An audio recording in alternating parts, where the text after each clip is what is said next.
His children were dying in his arms.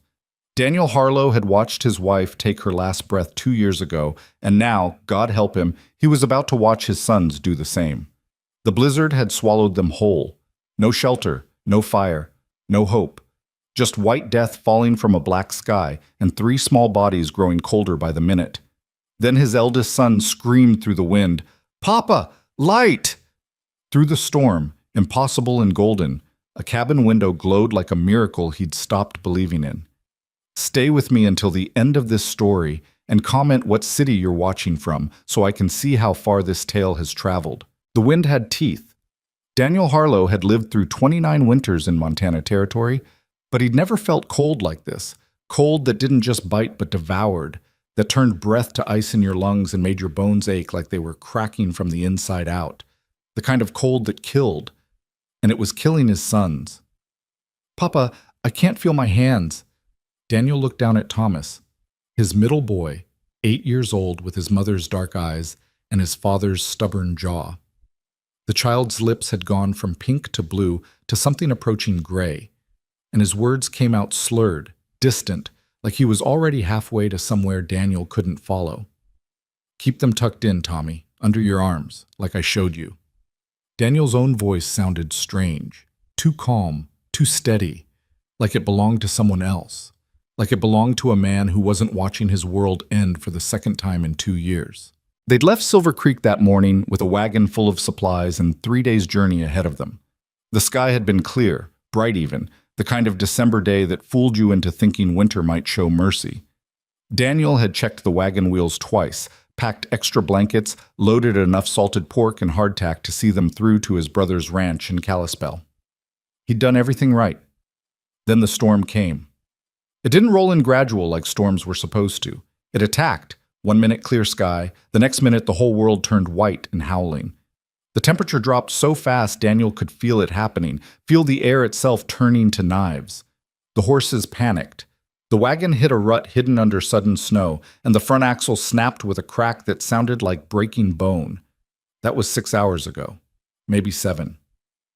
Daniel had lost track of time somewhere between abandoning the wagon and watching his youngest son stop shivering. "Papa?" Liam, his oldest at 12, struggled through a drift to Daniel's side. Snow caked his eyebrows, and the dark hair that stuck out from under his wool cap. Sarah's hair, thick and unruly, and always falling into his eyes. God, he looked so much like her it hurt. "Papa, Jamie's not talking anymore." Daniel's heart, already running on pure fear and stubbornness, kicked into something faster, something animal. He pushed through the snow to where his youngest boy sat slumped against what might have been a fallen tree, hard to tell in the whiteout. 6-year-old Jamie's eyes were half closed, his breathing shallow, and that was wrong. That was bad, because when exposure took you, the shivering stopped first, and then, no. Daniel dropped to his knees and pulled Jamie against his chest, wrapping what was left of his coat around them both. The boy felt like ice, like something already lost. "No, no, no, Jamie. James Harlow, you open your eyes and look at me." Nothing. "Jamie!" He shook the boy, gently, then harder. "Come on, son. Stay with me." Jamie's eyelids fluttered, his lips moved, but no sound came out. "He needs shelter, Papa." Liam's voice cracked on the last word. At 12 years old, he was trying so hard to be brave, to be the man Sarah always said he'd become, but Daniel could hear the terror underneath, could see it in the way his son's hands shook as he tucked his own coat tighter around Thomas. We can't stay out here." "I know." The words tasted like ash, like failure. They'd tried to keep moving after the wagon broke, following what Daniel thought was the road, but the storm had erased everything. No landmarks, no stars, just wind and snow and darkness dropping fast. He turned them around twice, no, 3 times, before admitting to himself that he was lost, that they'd left the road miles ago, if there'd even been a road to follow, that he'd led his sons into the wilderness to die. "Just like you let Sarah die," a voice whispered in the back of his mind.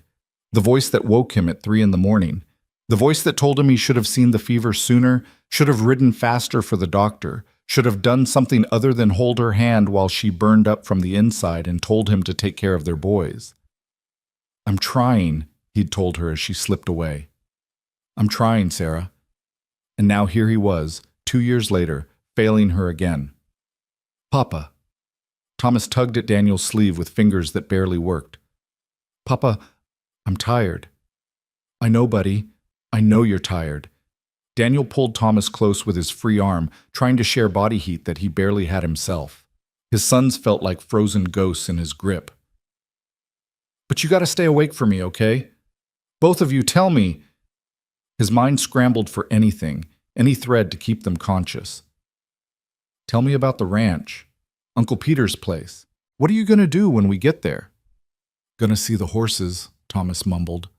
Uncle Peter said he got 2 new foals, said I could name one. That's right. What are you gonna name it? Thunder. Thomas's eyes drifted closed. Or maybe lightning. Hey, eyes open, Tommy. Look at me. Daniel jostled him gently. Tell me both names. Tell me which one's better. But Thomas had gone quiet too, his head lolling against Daniel's shoulder. Daniel looked at Liam, found his oldest son staring back at him with eyes too old for 12, eyes that had watched their mother die, and were now watching their father fall apart. Eyes that knew. Papa, Liam said quietly, what do we do? And Daniel Harlow, who'd always had an answer, who'd built a homestead from nothing and raised 3 boys on his own and survived every hard thing Montana threw at him, Daniel had nothing. No answer, no plan, no hope. The storm screamed around them. The temperature kept dropping. His son's breathing kept getting shallower. He'd stopped believing in God the night Sarah died. Stopped believing that anyone was listening, that prayer was anything but talking to an empty sky. But now, with his boys dying in his arms and darkness swallowing the world, Daniel Harlow closed his eyes and did something he swore he'd never do again. He prayed. Please, he thought into the howling void, please, I know I don't deserve it. I know I haven't talked to you since Sarah. But my boys, God, my boys didn't do anything wrong. They're just kids. If you're there, if you're listening, if you ever gave a damn about anything I've loved, please, don't take them. Take me instead. Take whatever you want, but please, God, please don't let them die out here in the snow. Nothing answered but the wind. Daniel opened his eyes to the same whiteout, the same cold, the same slow death creeping into his children's faces. Of course there was no answer. He was alone, just like he'd been alone since Sarah left. And his sons were, Papa! Liam's shout cut through the storm like a knife. Daniel's head snapped up. What? What is it? There! Liam was pointing into the blizzard, his arm shaking but his voice suddenly alive with something Daniel was afraid to name.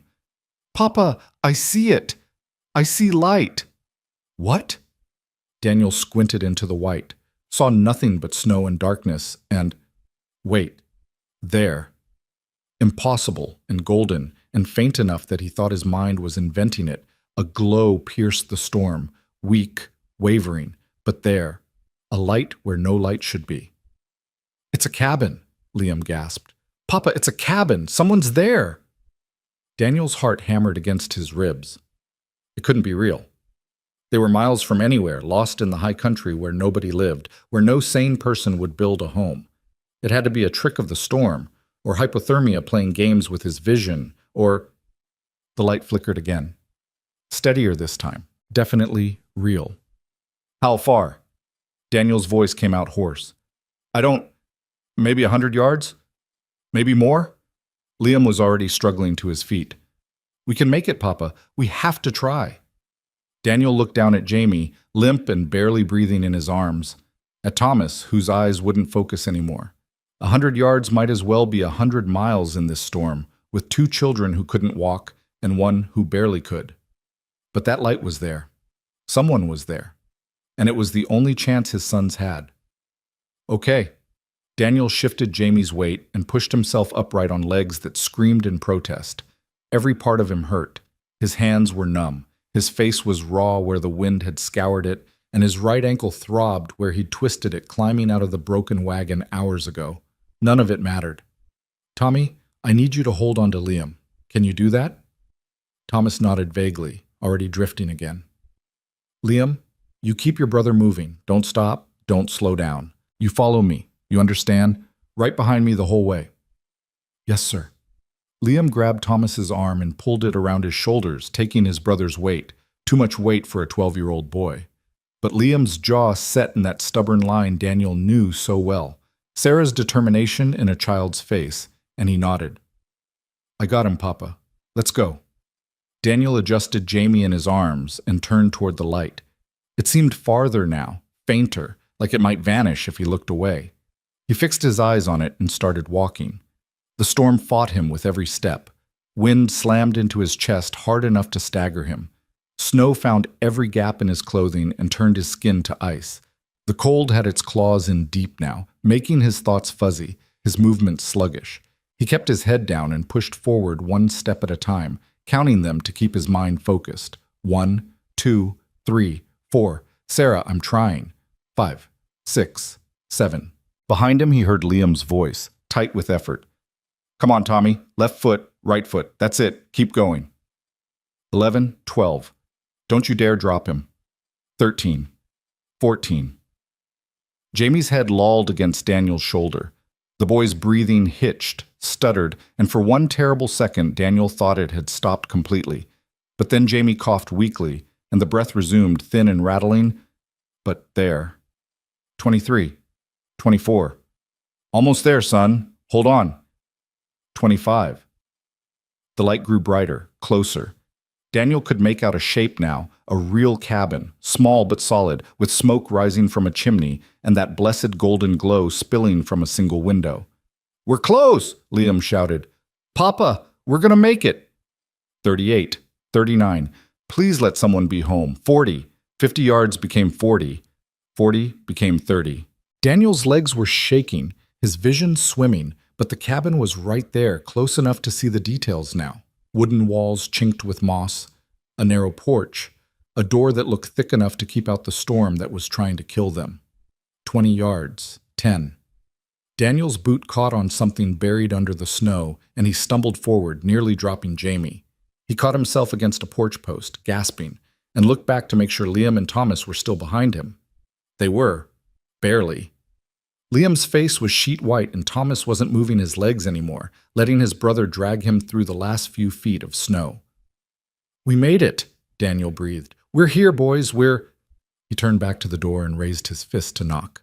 And stopped. What if no one answered? What if this was just an abandoned line cabin, that light just a forgotten lantern left burning?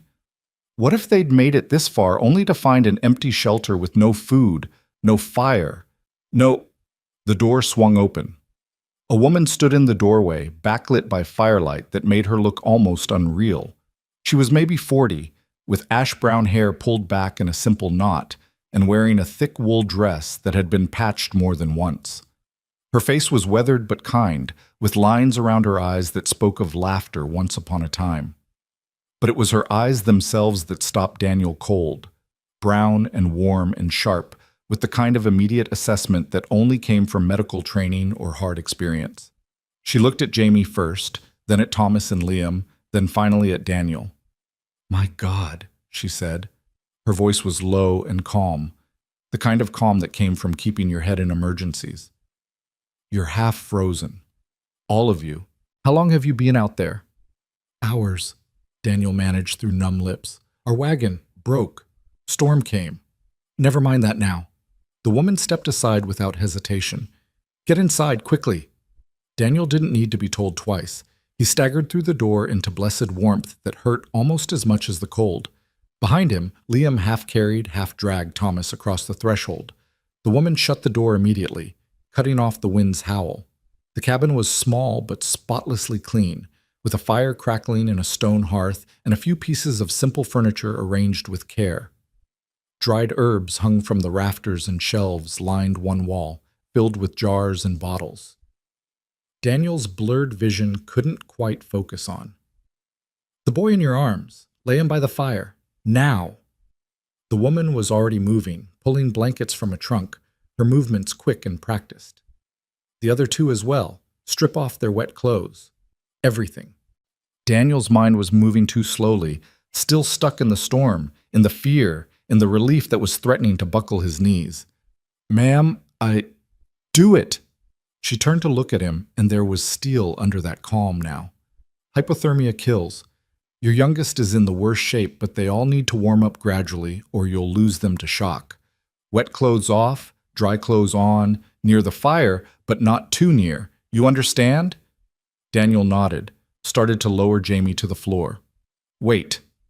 The woman spread a thick blanket first, then helped ease Jamie down onto it. Her hands moved over the boy with quick efficiency, checking his breathing, his pulse, his color. He's alive, barely. How old? 6. Name? Jamie. James. Jamie. She said it firmly, like she was commanding him to listen. Jamie, you're safe now. Can you hear me? I need you to stay with us. Jamie's eyes fluttered, but didn't open. The woman looked at Liam, who was struggling with Thomas's coat. You, boy. What's your name? Liam. Liam, help your brother. Get him close to the fire. There, on that side. Keep him awake if you can. Talk to him. She was already working on Jamie's clothing, peeling away frozen layers with careful speed. You're doing well. Keep going. Liam nodded and turned back to Thomas, his hands shaking but determined. The woman glanced at Daniel. You. Sit down before you fall down. That's an order. I'm fine. You're not. You're hypothermic too, and if you collapse on me, I'll have 4 patients instead of 3. She pointed to a chair near the fire. Sit. Warm up. I'll get to you next. Daniel wanted to argue, wanted to help with his sons, but his legs were already giving out, and the chair was there, and he sat. The woman worked in silence for a moment, wrapping Jamie in dry blankets, checking his extremities with gentle fingers. Then, without looking up, Where are you coming from? Silver Creek, heading to Kalispell, my brother's ranch. That's 3 days' travel in good weather. Storm came out of nowhere, wagon broke. I saw the storm coming yesterday. Her tone wasn't judgmental, just matter of fact. I wouldn't have traveled even if I had somewhere to go. Daniel closed his eyes. Of course she'd seen it coming. Of course he'd missed the signs, too focused on getting his boys to safety, and instead led them into danger. Hey! The woman's voice was closer now. Daniel opened his eyes to find her crouched in front of him, those brown eyes sharp but not unkind. You got them here. That's what matters. Another hour in that storm, and your youngest wouldn't have made it. You did the right thing. I almost killed them. But you didn't. She stood and moved to a shelf, pulling down jars. You found my cabin, which means God or luck or pure stubborn will brought you to the one person in 50 miles who can actually help. I'm Marion Hale. I was a nurse before I came out here.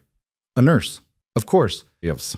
That explained the quick assessment, the calm orders, the way she'd known exactly what to do. Daniel, he said. Daniel Harlow. Well, Daniel Harlow, you're about to drink some very bitter tea that'll help with the cold shock. Don't argue, just drink it. She was already pouring hot water from a kettle over something in a cup. Then I'm going to check your hands and feet for frostbite. Then we're going to make sure your boys survive the night. She handed him the cup. The tea smelled like pine and something medicinal, and when Daniel sipped it, the taste made him grimace. But warmth spread through his chest, and the fog in his mind cleared just a little. Across the room, Liam was tucking blankets around Thomas, talking to him in a low voice. Remember when Mama taught you to fish? Remember how you caught that trout bigger than your head? You were so proud. Thomas stirred, mumbled something. Jamie hadn't moved. Marion knelt by the youngest boy again, her fingers on his wrist, her face concentrated. Come on, Jamie. Come on, little one. Stay with us. Daniel watched her work, efficient, gentle, completely focused. Her hands moved with the confidence of someone who'd done this 100 times, but there was something else there too. Something in the way she looked at Jamie, the way she murmured to him, the look of someone who'd cared for children before, who'd cared for them and loved them and lost them. The thought came unbidden, along with the observation that this cabin was neat and clean and completely set up for one person. No man's clothes hanging by the door, no children's things, no photographs on the walls. Just a woman living alone in the wilderness with enough medical supplies to stock a small clinic.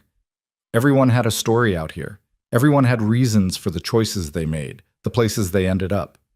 Daniel knew that better than most, but that was a question for later. if there was a later, if his sons survived the night. Is he? Daniel couldn't finish the sentence. Marion looked up.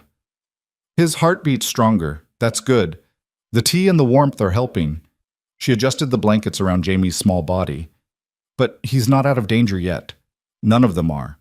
We need to watch them through the night. If the warming happens too fast, or if there's frostbite in the extremities, or if shock sets in. I understand. Good. She stood, moved to Thomas next. This one? How old? 8. Thomas. Thomas. Marion crouched beside him, felt his forehead, looked into his eyes. Thomas, I'm Marion. Can you tell me your favorite food? Thomas blinked at her slowly. Mama's apple pie. Your mama makes good apple pie? Made. Thomas's face crumpled. She's gone. Oh, sweetheart. Marion's expression softened. I'm so sorry. How long ago? 2 years, Liam answered for his brother. She got sick. Papa tried, but... Marion glanced at Daniel and he saw understanding in her eyes. Saw recognition, not of the specifics, but of the shape of grief itself. 2 years, she repeated quietly. And you've been taking care of them alone since then, Daniel Harlow? Best I could. You kept them alive through that storm. That's more than best you could.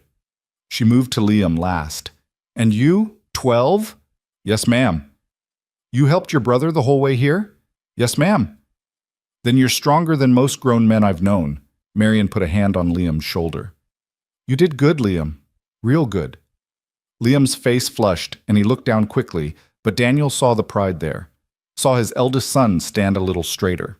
The next hour passed in a blur of warm drinks and dry clothes and Marion's calm instructions. She moved between the 3 boys with practiced efficiency, checking pulses and breathing, watching for the signs of shock or frostbite that could still kill despite the warmth and the blankets. Daniel watched her work and felt something unfamiliar stirring in his chest. Something that wasn't fear or grief or the bone-deep exhaustion that had been his constant companion for 2 years. Hope, maybe. Or just gratitude that someone else was carrying the weight for a moment, or maybe something he wasn't ready to name. Daniel, Marion's voice pulled him back. Your hands, let me see them. He held them out. They were red and swollen, the fingers stiff, but when Marion pressed on them and asked him if he could feel it, he could. Sharp and clear. No frostbite. You're lucky. She moved to his feet next, efficient and matter-of-fact as she examined them. These either. More luck. You've got minor cold injuries, but nothing that won't heal. And the boys? Too early to tell for certain. Marion sat back on her heels. But I hope they'll be all right. Your youngest is the concern. He went the deepest into hypothermia. We'll need to watch him close. As if on cue, Jamie stirred. His eyes opened, just a little, just enough, and he looked around with the vague confusion of someone waking from a deep sleep. Papa? His voice was barely a whisper. Daniel was across the room in 3 steps, kneeling by his youngest son's side. I'm here, Jamie. I'm right here. We're safe. We found a cabin. This is Miss Marion. She's helping us. Jamie's gaze drifted to Marion, studied her face with a child's serious intensity. You're pretty. And just like that, Marion Hale laughed. It was a surprise sound, bright and genuine, and it transformed her face completely. The weathered lines became character instead of age, and for just a moment Daniel saw what she must have looked like before, when life was easier and laughter came more often. Thank you, Jamie, she said, smiling. You're pretty brave yourself. We were in the snow. I know. I got really cold. I know that too. But Papa found you. Jamie's eyes were drifting closed again, but peacefully this time, naturally. Papa always knows what to do. Daniel's throat closed up. He couldn't speak.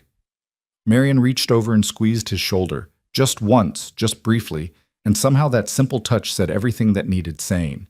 You got them here. You saved them. You did enough.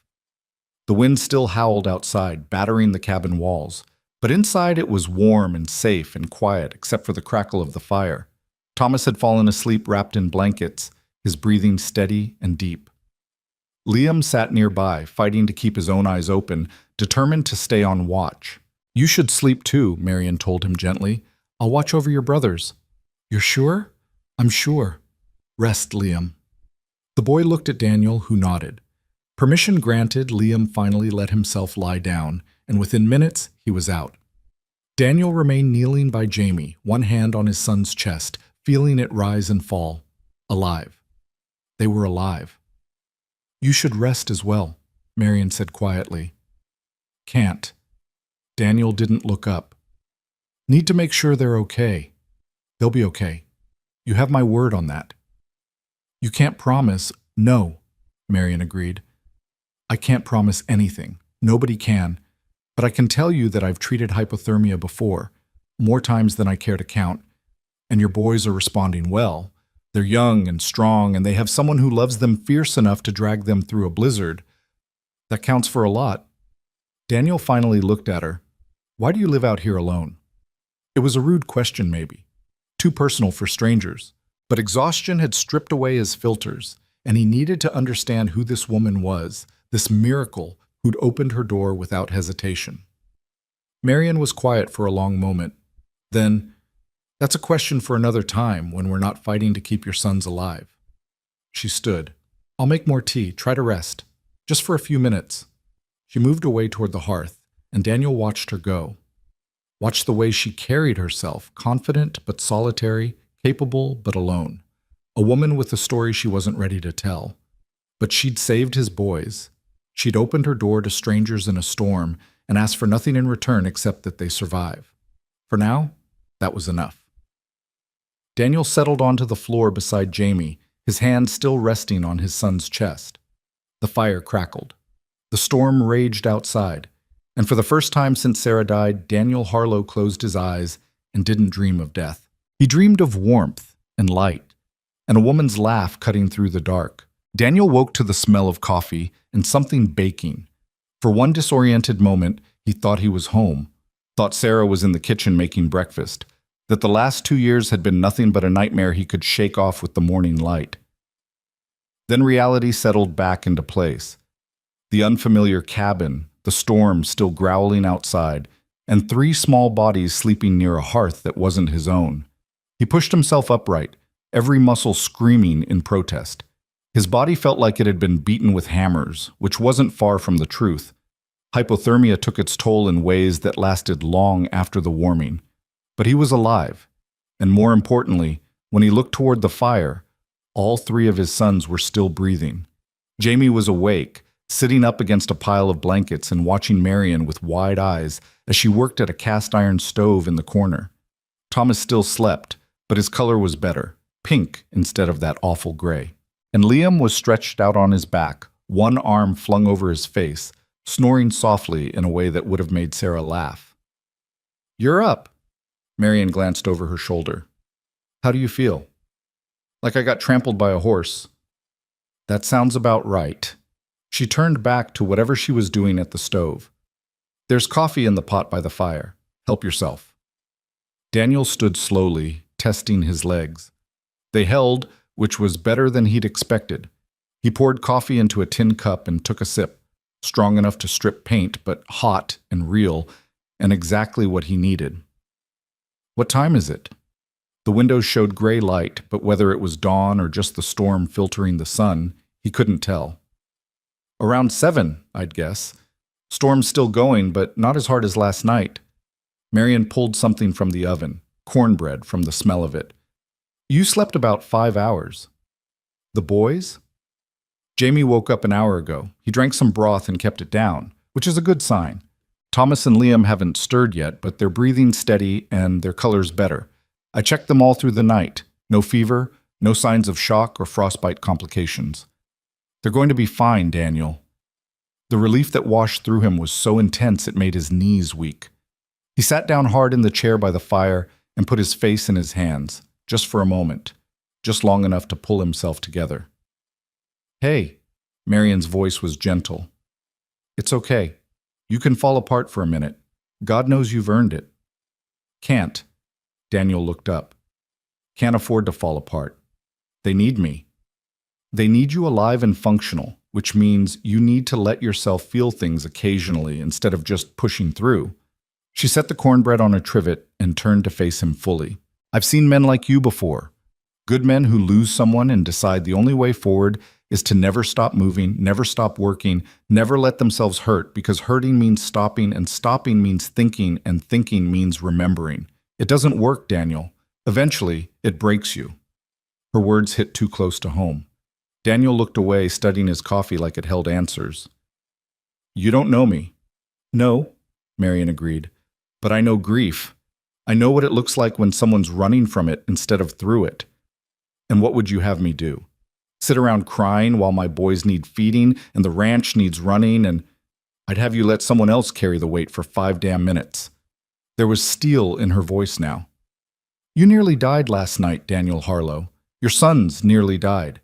You walked through a blizzard with no shelter and no hope, and somehow made it here by sheer stubborn will.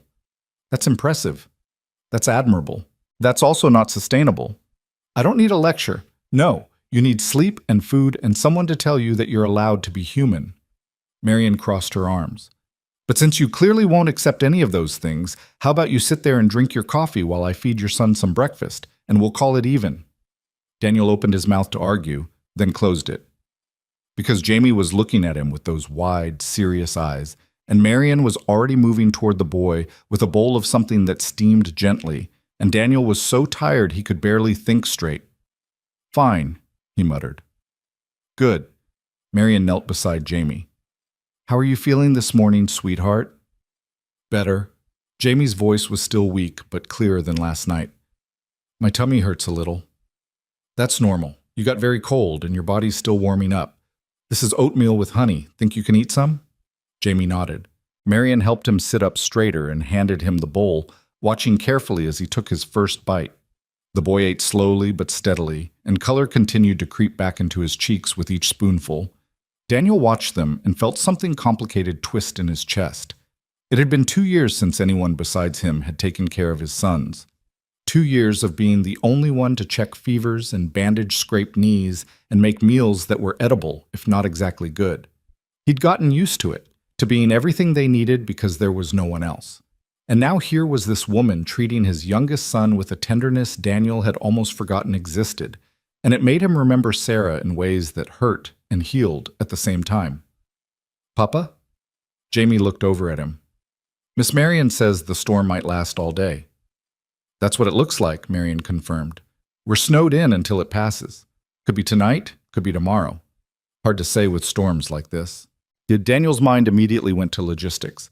I should check on the horses. We left them tied near the wagon. In this storm? Absolutely not. Marion's tone left no room for argument. You'll get lost before you make it 20 feet. If the horses survive the night, they'll survive today. If they didn't, there's nothing you can do about it now. But, no buts. You're not leaving this cabin until the weather clears. Doctor's orders. You're not a doctor. I was a nurse for 15 years, which means I've patched up enough stubborn men to know when one's about to do something stupid for the sake of pride. She gave him a look that probably worked on unruly patients. The horses will be fine. Montana horses know how to survive storms. You need to focus on keeping your sons and yourself alive and warm. Thomas stirred then, making a small sound of confusion. His eyes opened, unfocused at first, then sharpening as he took in the unfamiliar cabin. Papa? His voice cracked with sleep and lingering fear. Where are we? We're safe, Tommy. Daniel moved to his son's side. This is Miss Marion's cabin. She took us in last night. Thomas looked at Marion, then at the fire, then back at his father. I remember the snow, and being really cold, and then his face scrunched up with the effort of remembering. There was a light. That's right. Daniel squeezed his shoulder. You made it, son. You all did. Is Jamie okay? I'm right here, Tommy. Jamie held up his bowl of oatmeal. Miss Marion made breakfast. It's really good. Thomas relaxed slightly. If Jamie was eating and talking, things couldn't be too bad. I'm hungry. Then you're definitely on the mend. Marion stood, brushing off her skirt. Let me get you some food. And you, she pointed at Daniel. Eat something too. There's cornbread on the counter and more oatmeal in the pot. I won't have you passing out on me from hunger on top of everything else. It wasn't a suggestion. Daniel found himself getting up and cutting a piece of cornbread that was still warm from the oven. When he bit into it, the taste nearly made him groan. It was good, better than anything he'd made in years, with just the right amount of sweetness and that perfect crumbly texture Sarah used to achieve, and he never could. Liam woke while they were eating, sitting up with a start and looking around wildly until his eyes found his brother's. Then his shoulders sagged with relief so profound it was almost painful to watch. Hey. Daniel caught his eldest son's gaze. We're okay. Everyone's okay. The storm? Still going. We're staying here until it passes. Liam nodded slowly, processing. His eyes moved to Marion, who was coaxing Thomas into eating more oatmeal. She's nice, he said quietly. She saved us. She did. Mama would have liked her. The words hit Daniel square in the chest. He looked at his 12-year-old son, this boy who was trying so hard to be a man, who remembered his mother with love instead of just grief, and found he couldn't speak around the lump in his throat. Yeah, he finally managed. She would have. The morning stretched on with surprising ease. Marion fed them all, checked them over with professional thoroughness, and answered the boys' questions about her cabin, her herbs, how long she'd lived here. She was patient with their curiosity and kind with their lingering fears, and she never once acted like their presence was an imposition. Why do you live alone? Jamie asked at one point, with the bluntness only 6-year-olds could manage. Daniel started to tell him that was rude, but Marion held up a hand. That's a fair question. She was quiet for a moment, measuring her words. Sometimes people need to be alone for a while, to think and heal and figure out who they are without all the noise of the world. Were you sick? Thomas asked. In a way, not in my body, but in my heart. Like Papa, Jamie said seriously. Papa's heart got sick when Mama died. The cabin went very quiet. Daniel felt all eyes on him, his sons, Marion's. He cleared his throat. Jamie, it's okay, Papa. Miss Marion understands. She said she knows about hearts being sick. Jamie looked at Marion with complete trust. Did someone die? Marion's expression flickered, something raw and old passing across her face before she smoothed it away. Yes, sweetheart. Someone died. I'm sorry. Thank you. I'm sorry about your mama, too. Mama was really nice, Thomas offered. She used to sing to us at night, and she made the best apple pie in the whole territory. She sounds wonderful. She was. Liam's voice was quiet but firm. She was the best. Marion looked at each of the boys in turn, then at Daniel. You're raising good sons. She'd be proud. Daniel had to turn away, had to focus on the fire, because the alternative was breaking down in front of everyone. And he'd meant what he said. He couldn't afford to fall apart. His boys needed him strong, needed him solid, needed him to be the rock their mother used to be. But God, it was hard. Harder every day, watching them grow up without her, knowing they'd forget little things about her as time passed. Jamie already couldn't remember the exact sound of her voice. Thomas had asked last month if she'd really been as pretty as he remembered, or if his memory was making her prettier. And Liam remembered everything, which might have been worse. Remembered her laugh and her songs, and the way she'd kiss their foreheads before bed. Remembered watching her die and being unable to do anything about it. Papa? Liam was beside him suddenly. You okay? Daniel pulled himself together. Fine. Just tired. You should rest more. Miss Marion said, I know what she said. The words came out sharper than he intended. He saw Liam flinch and immediately hated himself for it. I'm sorry, Liam. It's okay. But Liam's voice was small, hurt, and he moved back toward his brothers. Daniel closed his eyes. 2 minutes.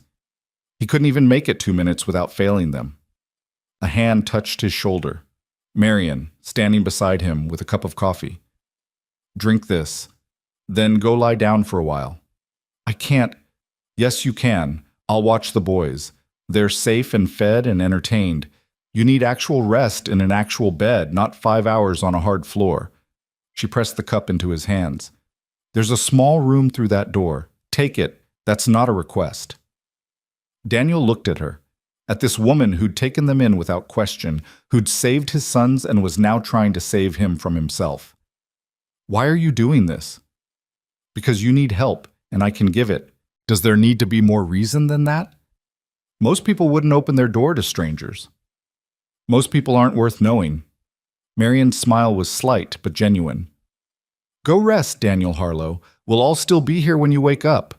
He wanted to argue, wanted to insist he was fine, but exhaustion was pulling at him like a tide, and the bed in that small room sounded like heaven, and Marion's eyes held a certainty that made him believe just for a moment that maybe he could let go. 1 hour, he said. 3. 2. Fine. 2 hours. But actual sleep, not just lying there worrying.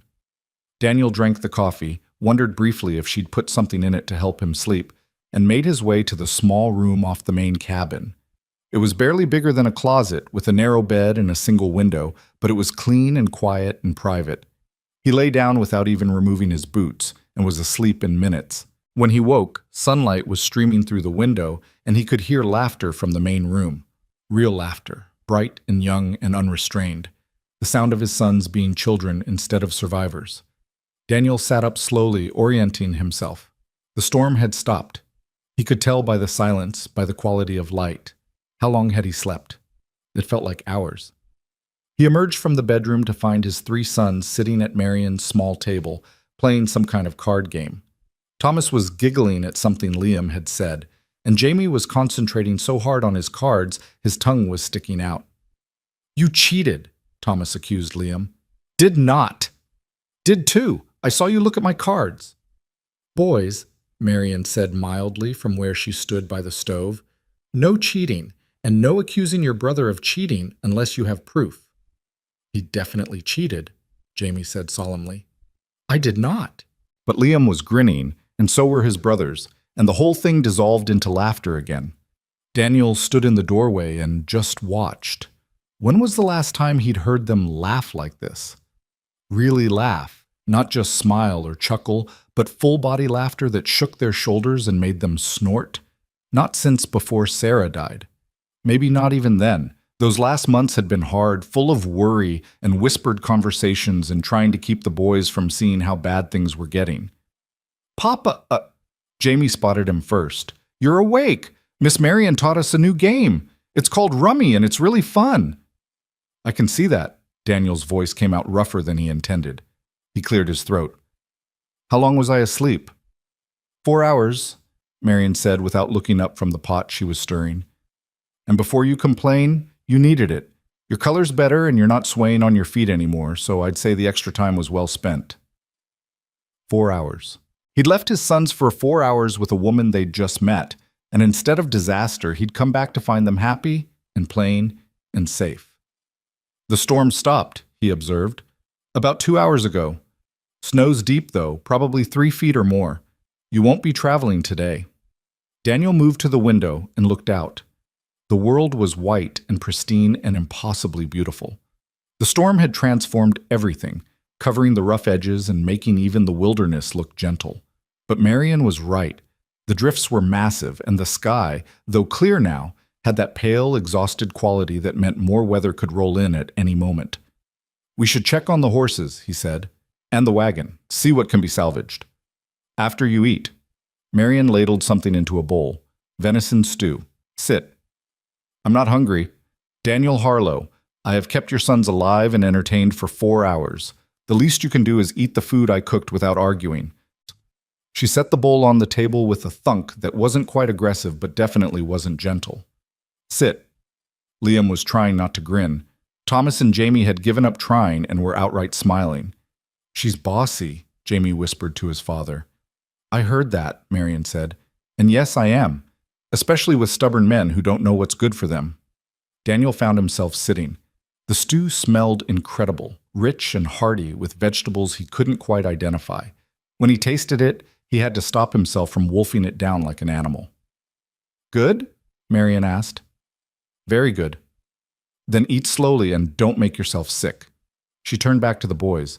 Whose turn is it? Mine. Thomas laid down a card with triumph. I win. You win one hand, Liam corrected. We're playing best of 5. I'm still gonna win. Are not. Am too. Marion caught Daniel's eye and smiled. A real smile, warm and slightly conspiratorial, like they were sharing a secret joke about these ridiculous, wonderful children. And Daniel felt something in his chest loosen, just a fraction. They spent the afternoon digging out. Daniel and Liam worked together to create a path from the cabin door, while Marion kept Thomas and Jamie inside where it was warm. The work was hard. The snow was heavy and wet, the kind that soaked through gloves and made your back ache. But it felt good to be moving, to be doing something useful. Papa? Liam paused, leaning on his shovel. Are we going to stay here another night? Probably have to. Can't travel in snow this deep, and I need to check on the horses and wagon before we know what our options are. Liam nodded, then was quiet for a moment. I like her. Who, Miss Marion? Yeah, I don't know. She reminds me of Mama, kind of. Not exactly, but the way she talks to us. Like we're people, not just kids. Daniel's throat tightened. Your mama was good at that. Miss Marion's good at it too. Liam jabbed his shovel into the snow. She's all alone out here. That must be lonely. Probably. Why would someone choose to be lonely? Daniel thought about Marion's words earlier, about needing to be alone to heal, about hearts being sick. Sometimes being alone is easier than being around people when you're hurt. It feels safer.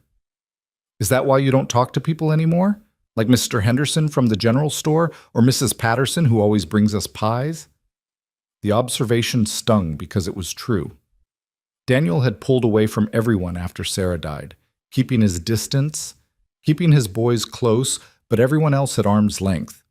It was easier that way, less complicated, less chance of losing someone else he cared about. Maybe, he admitted. I don't know, Liam. I'm just trying to get through each day. But don't you get lonely too? Daniel looked at his 12-year-old son. When had he gotten so perceptive, so aware of the things Daniel tried to hide? And found he couldn't lie. Yeah, sometimes I do. Liam nodded like that made sense, like he understood in his bones what Daniel was admitting. Mama wouldn't want you to be lonely forever. No, Daniel agreed quietly. She wouldn't. They finished the path in silence after that, but it was a comfortable silence, the kind that came from understanding each other without needing more words. By the time they made it back inside, dinner was ready. More cornbread and some kind of bean dish that tasted better than it had any right to. The boys ate like they were starving, and Marion watched them with poorly concealed delight. When did you eat last? She asked Daniel. I mean, before last night. Yesterday morning. And them? Same. Marion shook her head. No wonder they're eating like locusts. Growing boys need more food than that, Daniel. I know, we usually do better. The trip I'm not judging, just observing. She cut another piece of cornbread and handed it to Thomas. You're doing better than most men would in your situation. You don't know my situation. I know you're raising 3 boys alone. I know you nearly died getting them to safety. I know you're so tired you can barely stand, but you keep pushing anyway. Her voice was matter of fact. That tells me plenty. Jamie tugged on Marion's sleeve. Can you tell us a story? What kind of story? A good one, with adventures. Marion looked at Daniel, asking permission. He nodded. And so she told them a story about a brave knight and a dragon and a princess who saved herself. Thank you very much. She didn't need rescuing. The boys listened with rapt attention, and Daniel found himself listening too, to her voice, warm and expressive, bringing the tale to life. She was good with them, natural, like she'd been meant to do this but somehow ended up here instead, alone in a cabin in the wilderness. When the story ended and the boys begged for another, Marion laughed and shook her head. Bedtime first, then maybe tomorrow, if you're good. We'll be good, Jamie promised. We'll see. But she was smiling as she helped them settle by the fire again, arranging blankets and making sure they were comfortable. Daniel watched her move through the familiar motions of bedtime, the checking and tucking and gentle goodnights, and felt the weight of 2 years of loneliness settle on his shoulders like a physical thing. When the boys were finally asleep, Marian poured 2 cups of coffee and handed one to Daniel. They sat by the fire in companionable silence for a while, listening to the boys breathe and the fire crackle and the wind whisper outside. "Thank you," Daniel said finally, "for all of this, for saving them, for—" "You don't need to thank me." "Yes, I do. You could have turned us away. Plenty of people would have." "Then plenty of people are idiots." Marian sipped her coffee. "I couldn't live with myself if I'd left children out in that storm." "Still, thank you." She nodded, accepting it. Then quietly, "Your son asked me today why I live alone." Jamie's got no filter. "It's fine. It's a fair question." Marian stared into the fire. "I came out here 5 years ago, after my husband died." "I'm sorry." "James was a good man, a doctor. We worked together in Chicago. I was a surgical nurse. We had a good life. And then typhoid took him in 3 days flat, and suddenly I didn't have a husband or a job or any idea what to do with myself." Daniel said nothing, just listened. "We'd always planned to have children. Waited until we were settled, until we had enough money, until the timing was right. And then he was gone, and there was no more time and no more chances." Her voice was steady but soft. "I couldn't stay in Chicago. Everything there reminded me of what I'd lost. So I came out here, to the middle of nowhere, where I could be alone with it. Did it help? I don't know. Ask me in another 5 years." She smiled slightly. "But then 3 boys and their father show up half frozen on my doorstep, and suddenly being alone doesn't feel as necessary as it used to." Daniel looked at her, really looked at her, saw the grief she carried, the strength that kept her standing, the kindness that had saved his family. Saw someone who understood loss not as an abstract concept, but as a lived reality. "How do you do it?" he asked. "How do you keep going when the person you built your life around is gone?" "You just do, one day at a time. Some days you wake up and think you can't do it, can't face another sunrise without them.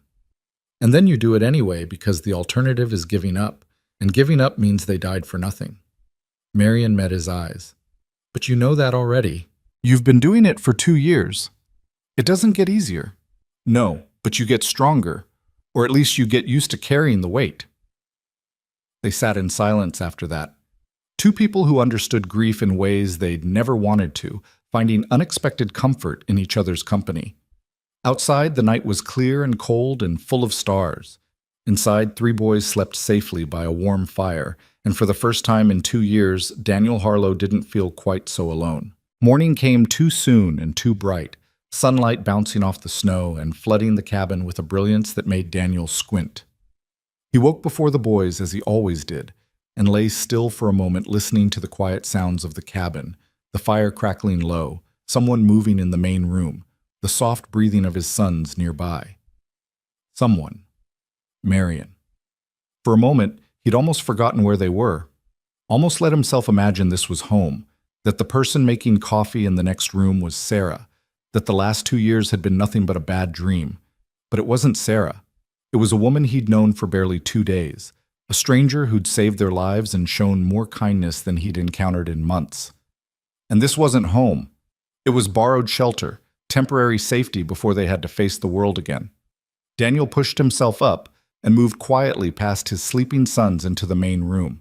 Marian stood by the window, wrapped in a thick shawl, looking out at the snow-covered landscape. She turned when she heard him. "Good morning," she said softly. "Coffee's ready." "Thank you." He poured himself a cup, then joined her at the window. The world outside was transformed, pristine and beautiful and utterly impassable. "That's a lot of snow." 3.5 feet by my estimate. Maybe 4 in the drifts. Marian crossed her arms. "You planning to leave today?" Daniel heard the question she wasn't asking. "Need to at least check on the horses and wagon, see what shape they're in. And if they're alive and the wagon's intact, then we'll have to make a decision about whether to push on or wait another day." He sipped his coffee, avoiding her eyes. "Can't impose on your hospitality forever. It's not an imposition. Still, you didn't sign up for house guests." Marian was quiet for a moment. "What are you afraid of, Daniel?" The question caught him off guard. "What?" "You've been looking for an excuse to leave since you woke up yesterday. The storm's barely stopped and you're already talking about moving on. She turned to face him fully. So I'm asking, what are you afraid of? I'm not afraid of anything. I just need to get my boys to my brother's place. That's where we were headed. That's where we need to be. Why? Because, Daniel fumbled for words. Because that was the plan. Because Peter's expecting us. Because we can't just stay here indefinitely. No one said anything about indefinitely. But your boys are happy, they're warm, they're safe. What's one more day to make sure they're completely recovered? Daniel set his coffee down with more force than necessary. You don't understand. Then help me understand. He couldn't put into words the panic that rose in his chest when he watched Marion with his sons, when he heard them laugh at her stories, when he saw the way Jamie looked at her like maybe, just maybe, she could fill the hole Sarah left. Because getting attached meant risking loss again, and Daniel couldn't survive losing anyone else he loved. Better to leave now, while it was still easy. While his boys could remember Marion as the kind woman who helped them through a storm, not as someone who became essential and then disappeared. I appreciate everything you've done, Daniel said carefully. More than I can say. But we need to keep moving. That's just how it is. Marion studied him with those sharp brown eyes that seemed to see straight through him. You're running. I'm being practical. You're scared. What do I have to be scared of? Of staying in one place long enough to feel something. Her voice was gentle but unyielding. Of letting your sons be happy. Of accepting help. Of, stop. Daniel's voice came out harder than he intended. You don't know anything about me or what I need. We're grateful for the shelter, but that doesn't give you the right to Papa? Thomas's sleepy voice cut through the tension. Why are you yelling? Daniel turned to find all three boys awake, staring at him with various expressions of confusion and concern. Liam looked guarded, Thomas worried, and Jamie's lower lip was trembling like he might cry. I'm not yelling, Daniel said, forcing his voice to soften.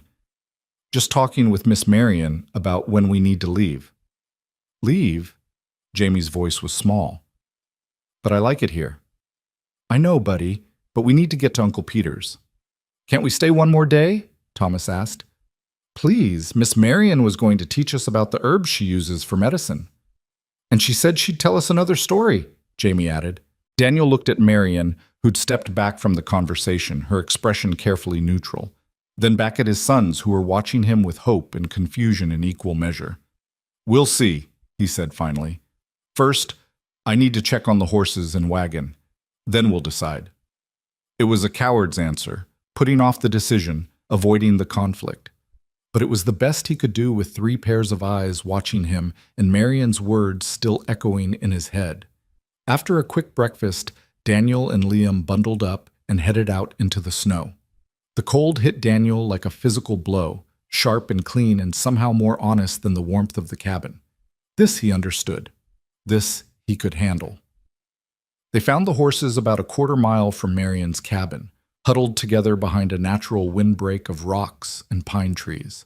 Against all odds, both animals had survived, though they were hungry and skittish and covered in a thin layer of ice. Hey there, Copper. Easy, boy. Daniel approached slowly, hands out. It's okay. We're here now. The horses calmed at his voice. Liam helped him brush away the worst of the ice and snow, and they led the animals back toward the cabin, moving slow through the deep drifts. The wagon was a different story.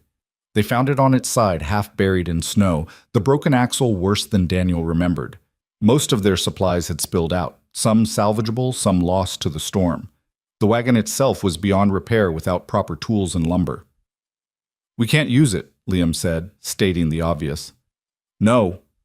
Daniel stared at the wreckage of their journey. We'll have to go on horseback. Leave the wagon here. Come back for it in spring, maybe. Can the horses carry all of us? In this snow? Good question. The horses were strong, but they'd been through hell, too. Asking them to carry 3 boys and a grown man through 3 feet of snow for days of travel seemed like a recipe for disaster. We might need to wait, Daniel admitted reluctantly. Let the horses recover.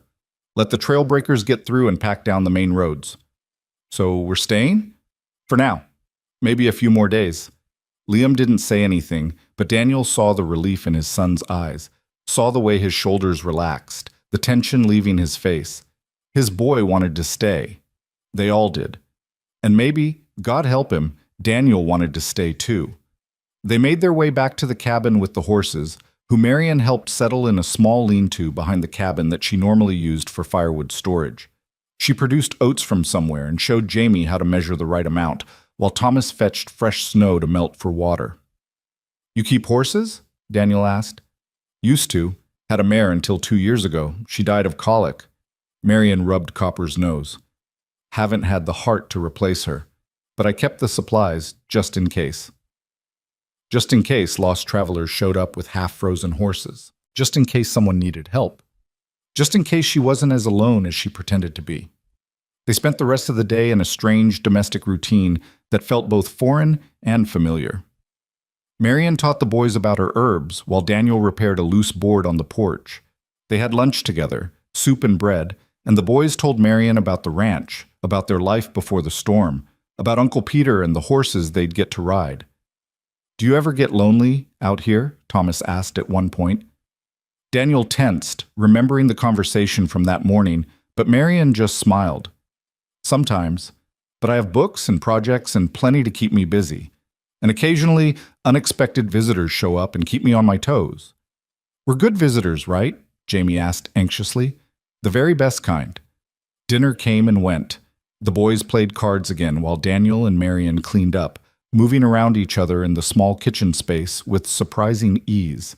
When their hands brushed reaching for the same dish, Daniel pulled back like he'd been burned. "Sorry," he muttered. "It's fine." But Marian's voice was quiet, careful. The tension from that morning hadn't fully dissipated. It hung between them like smoke, visible if you looked for it, ignorable if you didn't. That night, after the boys were asleep, Daniel stepped outside for some air. The cold was sharp, but the sky was clear, full of more stars than seemed possible. He stood on the porch and breathed deep, trying to settle the churning in his chest. The door opened behind him. Marian stepped out, wrapped in her shawl. "Couldn't sleep?" she asked. "Needed to think." "About leaving?" "Among other things." Daniel glanced at her. "I'm sorry. For this morning, I was scared." "I know. I already said that." Marian moved to stand beside him. "I'm sorry too. I pushed when I should have backed off. Your choices are your own. You weren't wrong, though." The admission cost him something. "I am running. I've been running for 2 years. It's the only way I know how to survive anymore." "I understand that. Better than you might think." They stood in silence for a moment, watching their breath fog in the cold air. "My brother Peter," Daniel said slowly. "He's got a good setup, big ranch, plenty of help. He wrote me last fall, said he could use another hand and the boys could grow up with their cousins. Seemed like the right move, get them somewhere stable, somewhere with family." "Sounds reasonable?" "Yeah. Except the closer we get, the more I wonder if I'm running toward something or just away from everything that reminds me of Sarah." He laughed without humor. "Pathetic, right? Can't even leave home without it being about grief." "It's not pathetic. It's human." Marian pulled her shawl tighter.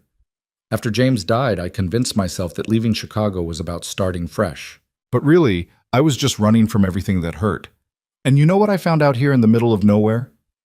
"What?" "The hurt followed me anyway, because it's not about the place. It's about what you're carrying inside." Daniel knew she was right. Knew it in his bones, but knowing and accepting were two different things. "So what do I do?" he asked quietly. "How do I stop running?" "You stand still, even when it's terrifying, even when every instinct says to move. You stand still and you let yourself feel things, and you stop pushing away everyone who tries to help." She looked at him. "You let your sons be happy, even if their happiness looks different than you planned. You let yourself be happy too, if you can remember how." "I don't know if I can." "Then you learn. One day at a time, one moment at a time." Marian's voice was soft. "And maybe, if you're very lucky, you find someone else who's learning the same thing, and you figure it out together." Daniel turned to look at her properly. In the starlight, she looked younger somehow, softer, like the walls she'd built around herself were thinning, letting him see the person underneath. "Marion!" A crash from inside made them both jump. Then Jamie's voice, high and panicked. "Papa! Papa! Where are you?" Daniel was through the door in seconds, Marion right behind him. Jamie stood in the middle of the cabin, wild-eyed and breathing hard, tears streaming down his face. Hey, what's wrong?" Daniel knelt in front of his youngest son. "I had a bad dream. You were gone and we were in the snow again, and—" Jamie gulped air. "And you didn't come back and it was so cold. I'm here. I'm right here, buddy." Daniel pulled him close. "Just stepped outside for a minute. I'm not going anywhere." "Promise?" "Promise." But even as he said it, Daniel felt the lie of it. Because he was going somewhere, to Peter's ranch, to whatever future waited there. And Marion would stay here in her lonely cabin, and his boys would lose another person they'd started to care about. Jamie clung to him, still shaking. Marion brought over a blanket and wrapped it around both of them, her hand resting briefly on Daniel's shoulder before she pulled away. "I'll make some warm milk," she said quietly. "That always helps." She moved to the kitchen while Daniel rocked Jamie, murmuring reassurances. Thomas and Liam had woken too, watching from their blankets with worried eyes. "Is Jamie okay?" Thomas asked. "He will be. Just a nightmare." "I get those too," Thomas admitted. "About the storm. About the cold." "Me too," Liam said softly. Daniel's heart broke a little. Of course they did. Of course the trauma hadn't ended just because they'd found safety. His boys would carry that night with them for a long time, maybe forever. Marion returned with warm milk for Jamie and sat down beside them. Nightmares are normal after something scary happens. Your brain's trying to process what happened, trying to make sense of it. "Does it get better?" Jamie asked, his voice muffled against Daniel's chest. "It does. Takes time, but it gets better." She smoothed his hair back gently. "And you know what helps?" "What?" "Talking about it.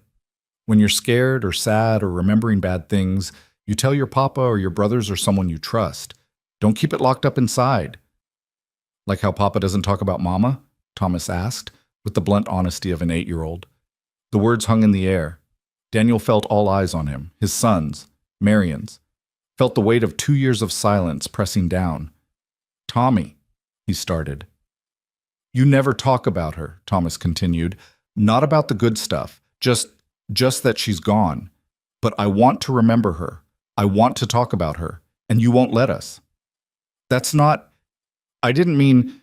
Daniel's throat closed up. "Thomas is right." Liam's voice was quiet but firm. "You act like talking about Mama will make it worse, but not talking about her makes it feel like she never existed." Daniel looked at his oldest son and saw accusation there, but also pain. The pain of a boy who'd lost his mother and couldn't even speak her name without his father shutting down. "I'm sorry." The words felt inadequate. I thought it would be easier for you if we didn't dwell on it." "Easier for us or easier for you?" Liam asked. The question hit like a punch. Because Liam was right, all of it was about Daniel not being able to handle the grief, not about protecting his sons.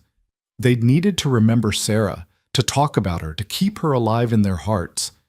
And he'd taken that away from them because he couldn't face his own pain. "I'm sorry," he said again, and this time his voice cracked. "You're right. I should have. I'm sorry." Jamie was still in his arms, and now Thomas came over too, crawling into the space beside them. Liam followed after a moment's hesitation. They sat there in a pile, Daniel and his 3 boys, and for the first time in 2 years they talked about Sarah. About her laugh that sounded like wind chimes, about the way she sang off key and didn't care, about her terrible jokes that made them groan and her wonderful hugs that made them feel safe, about how she'd tuck them in at night and tell them stories about brave knights and clever princesses and dragons who sometimes just needed a friend. They talked and cried and remembered together, and Marion sat quietly nearby, giving them space but staying close enough to offer support if needed. She didn't intrude, didn't try to fix anything. She just witnessed their grief with compassion and understanding.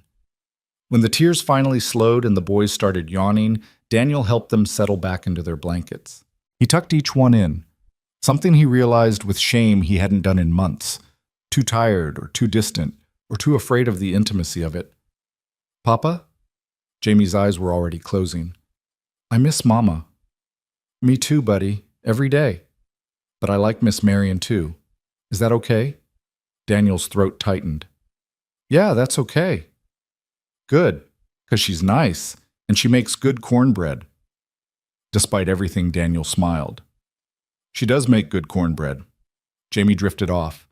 Thomas and Liam followed soon after, exhausted by emotion as much as the late hour. Daniel sat there watching them sleep, feeling scraped raw and somehow lighter at the same time. That was brave, Marion's voice came soft from behind him. That was overdue. Still brave. She moved to sit beside him. They needed that. You all did. I failed them. For 2 years, I failed them. You survived. You kept them alive and fed and safe. That's not failure, Daniel. That's heroic. Doesn't feel heroic. It never does. Not from the inside. Marion was quiet for a moment. But you're doing better now. That's what matters. Daniel looked at her. This woman who'd saved them in more ways than one, who'd opened her door and her heart without hesitation. Why did you really come out here, Marion? What are you running from? She met his eyes, and for a moment he thought she wouldn't answer. Then, the life I couldn't have. The children I never got to raise. The future James and I planned that died with him. Her voice was steady but sad. I came here because every woman in Chicago looked at me with pity, and every child I saw reminded me of what I'd lost. I came here because I thought being alone would hurt less than being surrounded by everything I wanted and couldn't have. Did it? No, it just hurt differently. She smiled slightly, but then 3 boys showed up at my door, and suddenly I'm remembering why I wanted children in the first place. I'm remembering what it feels like to be needed for something other than bandaging wounds and mixing tonics. They need you, Daniel said quietly. I can see it. The way they look at you, the way they listen when you talk. They need... He stopped, unable to finish. Because his boys needed a mother, and he couldn't give them that. And Marion was here and perfect and completely unavailable because she'd chosen solitude and he had no right to ask her to give that up. What? Marion pressed. What do they need? Daniel stood abruptly. It's late. We should both get some sleep. Daniel! Thank you. For tonight. For everything. He moved toward the small bedroom without looking back. Good night, Marion. He closed the door before she could respond, before he could say something stupid and ruin the fragile thing building between them. His heart was hammering and his hands were shaking and he felt like a coward. Because Liam was right, he was scared. Terrified of feeling something for this woman, of letting his sons love her, of building something that felt like family only to have it ripped away again. Better to leave. Better to get to Peter's ranch and start the life they'd planned and never look back at the cabin in the wilderness where they'd almost died and almost lived. Daniel lay down on the narrow bed and stared at the ceiling, knowing sleep wouldn't come. Knowing that in the morning he'd have to make a decision, stay or go, risk or run, open his heart or keep it locked away where nothing could hurt him anymore. Except it already hurt. God, it already hurt so much. In the main room he heard Marion moving around, banking the fire, checking on the boys one last time. Her footsteps paused outside his door, and for a moment he thought she might knock. Thought she might push past his walls and make him face what he was feeling. But she didn't. She moved away, and Daniel heard her own door close softly. They were 2 people running from the same thing, living in the same cabin, and still managing to be completely alone. He must have dozed eventually because the next thing Daniel knew, pale dawn light was filtering through the window and someone was screaming. He bolted upright, heart racing. The screaming continued, Jamie's voice, high and terrified. Daniel burst from the bedroom to find the cabin empty except for Liam and Thomas, both staring at the open front door with expressions of pure fear. "Where's Jamie?" Daniel demanded. "He's gone!" Thomas's voice broke. "We woke up, and he was gone, and the door was open. Where's Miss Marion?" "I don't know. She's not here either, and Jamie ran outside, and... Papa, it's snowing again." Daniel looked out the door. Sure enough, fresh snow was falling. Not the blizzard from before, but steady and thick. And somewhere out there in the white, his 6-year-old son was alone. Get your coats, Daniel ordered, already pulling on his own. Liam, Thomas, you stay here. I'll find him. But Papa, stay here! He didn't mean to shout, but terror made his voice sharp. Lock the door behind me and don't open it for anyone but me or Miss Marion. You understand? Both boys nodded, wide-eyed. Daniel plunged out into the snow, calling Jamie's name. The world was white and gray and endless. Fresh powder was already covering any tracks the boy might have left. Jamie! Jamie! Where are you?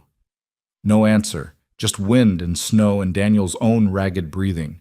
He pushed forward, scanning frantically. The cold bit through his coat almost immediately. He hadn't even taken time to put on proper layers. But that didn't matter. Nothing mattered except finding his son. Jamie! Then he heard it, a faint cry, distant and to his right. Daniel ran, stumbling through drifts, following the sound. His lungs burned and his legs ached, but he kept moving, kept calling. And there, a small figure in the snow, struggling forward against the wind. Jamie! Daniel reached him in seconds, dropping to his knees and pulling the boy into his arms. What were you thinking? Why did you run outside? Jamie was sobbing, shaking with cold and fear. I woke up, and you weren't there, and I got scared, thought maybe you left. Went to look for you. I was just in the other room. I wouldn't leave without... Daniel's voice broke. Come on. We need to get you back inside. He scooped Jamie up and turned around. And stopped. Because he couldn't see the cabin. The snow had thickened, visibility down to maybe 15 feet. He'd run without thinking, without paying attention to direction, and now he was lost, again. With his son in his arms and the cold closing in and no idea which way was safe. Papa? Jamie's voice was small. I'm sorry. It's okay. Daniel swallowed panic. It's okay. We'll figure this out. But he had no idea which direction to go. Every direction looked the same, white and cold and empty. If he chose wrong, they'd wander until exhaustion took them. If he stayed put, they'd freeze. Jamie! A voice cut through the storm, Marion's voice. Daniel! Here! Daniel shouted back. We're here! Keep talking. I'll follow your voice. We're here. Marion, we're... She appeared through the snow like a ghost, wrapped in heavy furs, a rope tied around her waist. The other end of the rope led back into the white, back to the cabin. Thank God. She reached them, her face tight with worry. Are you hurt? Just cold. How did you... I woke up when I heard the door open, saw Jamie running out, came after him. She was already wrapping Jamie in her outer coat. Tied myself to the porch post so I wouldn't get lost. Now come on, both of you, before we all freeze.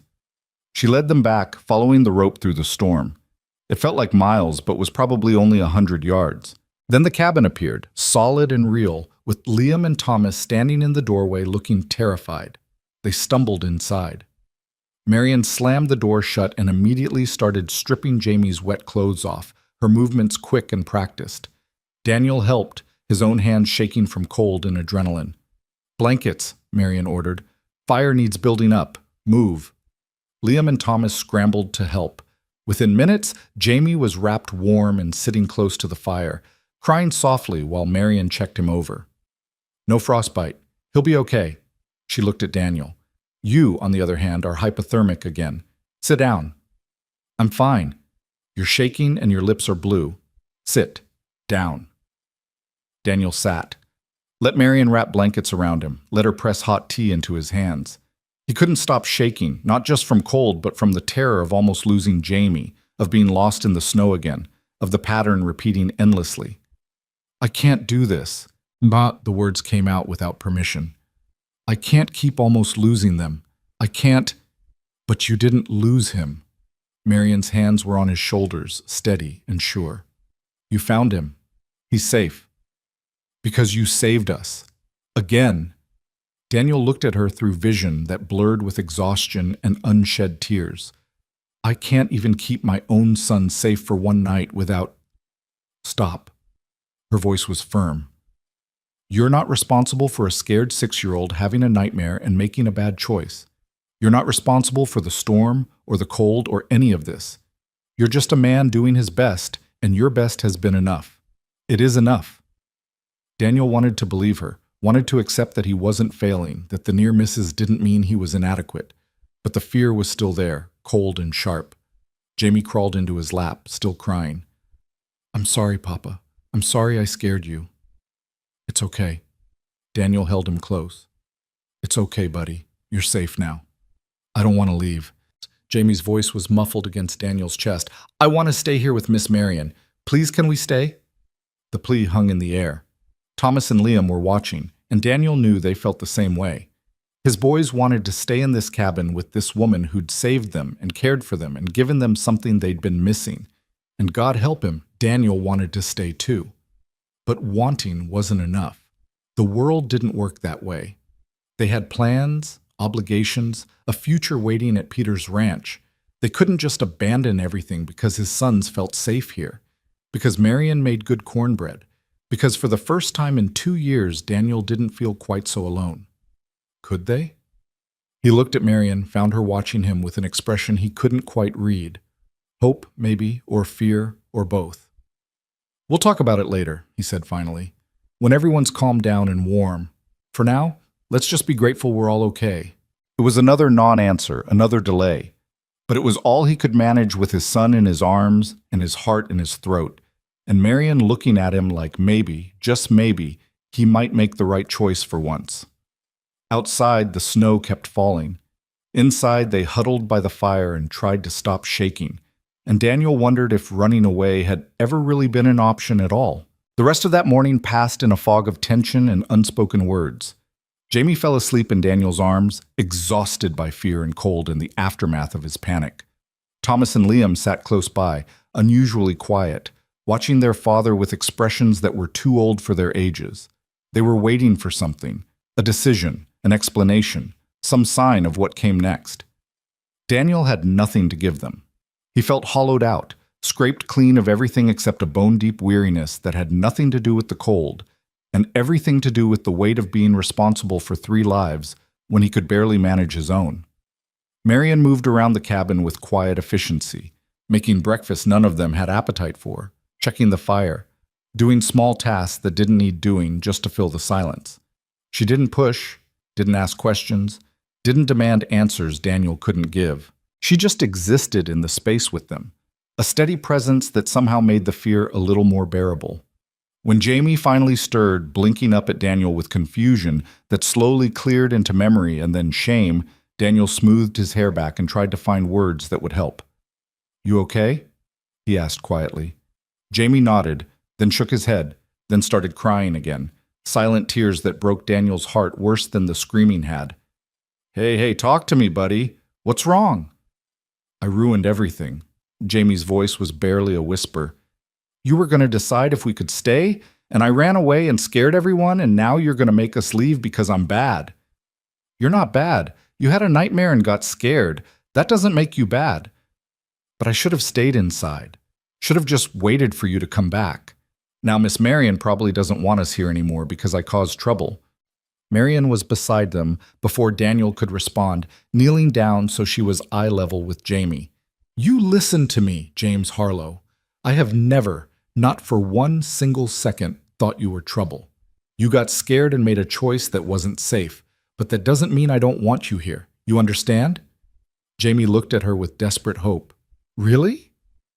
"Really. In fact," she glanced at Daniel, something uncertain in her expression, "I'd like nothing more than for you and your brothers and your papa to stay as long as you want.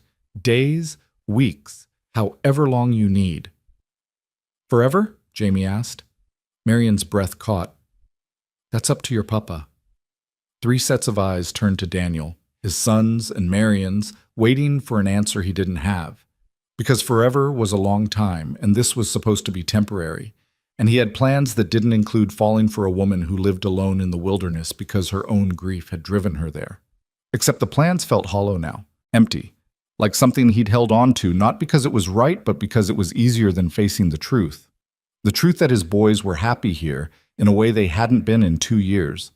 That Marion looked at them with a tenderness that made Daniel's chest ache. That he himself felt more alive, more present, more human in these few days than in all the months before. The truth that maybe running to Peter's ranch was just another form of running away. Papa? Liam's voice was careful. What do you want to do? I don't know. The admission felt like failure. I need to think. You always need to think. Liam's frustration leaked through. But you never actually decide anything. You just keep moving forward because stopping means having to feel things. The words were almost exactly what Marion had said, coming from his 12-year-old son's mouth. When had Liam gotten so perceptive? When had he learned to see through Daniel's defenses? That's not fair, Daniel said quietly. Isn't it? Liam stood up, his hands clenched at his sides. We lost Mama, and it was awful, and it hurt, and I still miss her every single day. But you act like we're not allowed to be happy again, like being happy means forgetting her. And that's not true, Papa. Mama wouldn't want us to be sad forever. She'd want... His voice cracked. He turned away quickly, but not before Daniel saw the tears. She'd want us to be okay, Liam finished softly. And I think maybe we could be okay here, if you'd let us try. Thomas nodded vigorously. I like it here. Miss Marion's nice and the cabin's warm and it feels... He struggled for words. It feels like home, more than anywhere's felt like home since Mama died. Jamie was still in Daniel's lap, watching his brothers with wide eyes. I want to stay too, he whispered. Please, Papa. Daniel looked at his sons. These three boys who'd survived everything with him, who'd lost their mother and nearly lost their lives, and were still somehow brave enough to hope for something better. They were asking him for this one thing, this one chance at happiness, and he was terrified of giving it to them. Let me talk to Miss Marion, he said finally. Alone. You boys go... He looked around the small cabin where privacy was impossible. Go check on the horses, make sure they have enough water. But it's snowing, Thomas protested. Light snow, you'll be fine. All three of you go together, stay close to the cabin. Come back in 15 minutes. The boys recognized a dismissal when they heard one. They bundled up and headed out, closing the door behind them with pointed quietness that said they knew they were being sent away and weren't happy about it. Silence settled over the cabin.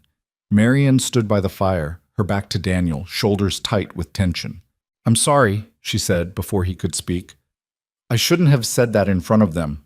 About staying as long as you want. That wasn't fair to you. Why did you say it? She turned to face him. Because I meant it. Because having them here has reminded me what it feels like to have purpose beyond just surviving day to day. Because... She stopped, seeming to wrestle with something. Because I'm tired of being alone, Daniel. I've been alone for 5 years, and I thought that was what I wanted, what I needed. But these past few days with you and your boys have shown me what I've been missing. We're not your family. The words came out harsher than he intended. Marion flinched like he'd struck her. I know that, she said quietly. Believe me, I know. You have plans and a life waiting somewhere else. I'm just the woman who happened to have a cabin when you needed shelter. I understand how this works. That's not what I meant. Then what did you mean? There was steel in her voice now, anger breaking through the careful control. Because from where I'm standing, you're looking for any excuse to leave. Your boys are happy, they're safe, they're healing from trauma, and you want to drag them back out into the cold to get to some ranch they've never seen because that's what you decided 2 months ago before any of this happened. Peter's expecting us. So write him a letter. Tell him plans changed. It's not that simple. It is exactly that simple. You're making it complicated because you're scared. Marion crossed her arms. You're scared of staying in one place, scared of letting your boys get attached to me, scared of what it might mean if you admit you want to stay too. You don't know what I want. Don't I? She took a step closer. You talk in your sleep, Daniel. Did you know that? Last night after Jamie's nightmare, after everyone went back to bed, you talked, said Sarah's name, said, I can't do this again. And I understand. I do. Losing someone you love is the worst thing in the world, and the thought of risking that pain again is terrifying. Daniel felt exposed, raw. You don't. I lost my husband, lost the future we planned, the children we wanted, everything I thought my life would be.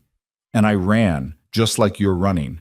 I convinced myself that being alone was safer, that never risking my heart again was the smart choice. Her voice dropped. But you know what I learned? Being safe isn't the same as being alive, and I'm so tired of just being safe. The words hung between them. Daniel could hear his own heartbeat, loud in the quiet cabin, could hear the fire crackling and the wind outside and Marion's breathing, quick and uneven. "What are you saying?" he asked. "I'm saying that maybe we found each other for a reason. Maybe this storm and your broken wagon and everything that brought you to my door. Maybe it wasn't just chance." Marion's eyes were bright. "I'm saying I haven't prayed for anything in 5 years. Not since the day James died, but the night you showed up half frozen with your boys, I prayed. I begged God to let them live, to give me the skill to save them, and He did. And now you're here, and they're here, and I—" She stopped, pressing her lips together like she was holding back words that once said couldn't be taken back. "You what?" Daniel's voice was rough. "I don't want you to leave." The admission came out fierce and vulnerable at once. "I don't want to watch you walk away and go back to being alone. I don't want your boys to lose another person they've come to care about. And I think maybe you don't want to leave either. But you're too scared to admit it." She was right. God help him, she was completely right. Daniel did want to stay. Wanted it with an intensity that terrified him, because wanting meant caring and caring meant risk, and risk meant the possibility of loss so devastating he didn't think he'd survive it twice. But what if she was right about the rest too? What if running from the possibility of pain meant running from the possibility of joy? What if protecting his heart meant starving it? "I'm scared," he admitted. "Sarah, when she died, it nearly killed me too. The only thing that kept me going was the boys, the knowledge that they needed me. But I was barely functioning, Marion. Barely holding it together. Some days I'd forget to eat, forget to sleep. I'd look at my sons and not even recognize them because the grief was so big it blocked out everything else." Marion's expression softened. "That's normal. That's grief." "Normal or not, it was hell, and I can't—" His voice broke. "I can't go through that again. Can't risk caring about someone and losing them. Can't put my boys through losing another person they love." "So you'll protect them by never letting them love anyone? By teaching them that it's better to be alone than risk getting hurt?" Marion shook her head. "That's not protection, Daniel. That's prison. At least they'll be safe. They'll be alive. That's not the same as safe. And it's definitely not the same as happy." She moved closer, close enough that he could see the flecks of gold in her brown eyes. "Your boys need more than just survival. They need love and joy and people who care about them. They need to know it's okay to be happy again, that being happy doesn't mean betraying their mother's memory." "And you think you can give them that?" "I think we could give them that. Together." Marion's voice was quiet but steady. "If you're brave enough to try." Daniel stared at her. This woman who'd saved his sons' lives and maybe his own too. This woman who understood grief and loneliness and the terror of risking your heart after it's been broken. This woman who was offering him something he'd thought he'd never have again. Not just shelter, but home. Not just survival, but life. "I don't know how," he said honestly. "I don't know how to be that brave anymore. You walked through a blizzard to save your sons. You carried your youngest when you could barely stand. You let yourself talk about your wife for the first time in 2 years. Marion's hand found his, warm and solid. "You're already brave, Daniel. You just need to be brave in a different direction." Her touch sent electricity up his arm. He should pull away, should maintain distance, should remember all the reasons this was a bad idea. But he didn't. He held on, let himself feel the connection, let himself imagine what it might be like to not be alone anymore. "What if I fail?" The question came out barely above a whisper. "What if I can't be what you need, what they need?" "What if you can?" Marion squeezed his hand. "What if we both can? What if this broken, complicated, messy thing could actually work?" The door burst open. All 3 boys tumbled in, bringing cold air and snow and excitement. "Papa, Papa!" Jamie was practically vibrating. "One of the horses has a cut on his leg, and Miss Marion has medicine, but Thomas says we shouldn't use it without asking, and Liam says, slow down." Daniel reluctantly released Marion's hand. What happened? Liam stepped forward, the responsible one as always. Copper got spooked by something, maybe a branch falling from the snow. He kicked the wall of the lean-to and cut his foreleg. It's not deep, but it's bleeding. Marion was already moving, gathering supplies from her shelves. Show me. They all trooped back outside into the light snow. Copper was indeed bleeding, a gash about 3 inches long on his lower leg. Not life-threatening, but definitely needing attention. Daniel moved to hold the horse's head, murmuring reassurances while Marion knelt in the snow and examined the wound. Her hands were gentle but confident, and Copper settled almost immediately under her touch. Not too bad, she said. Needs cleaning and wrapping, but it should heal fine. She looked up at the boys. You three did the right thing, coming to get me. Taking care of animals means knowing when you need help. Can we help? Thomas asked eagerly. Absolutely. Thomas, you hold this bandage. Jamie, you'll hand me the salve when I ask for it. Liam, you help your papa keep Copper calm. Everyone has a job.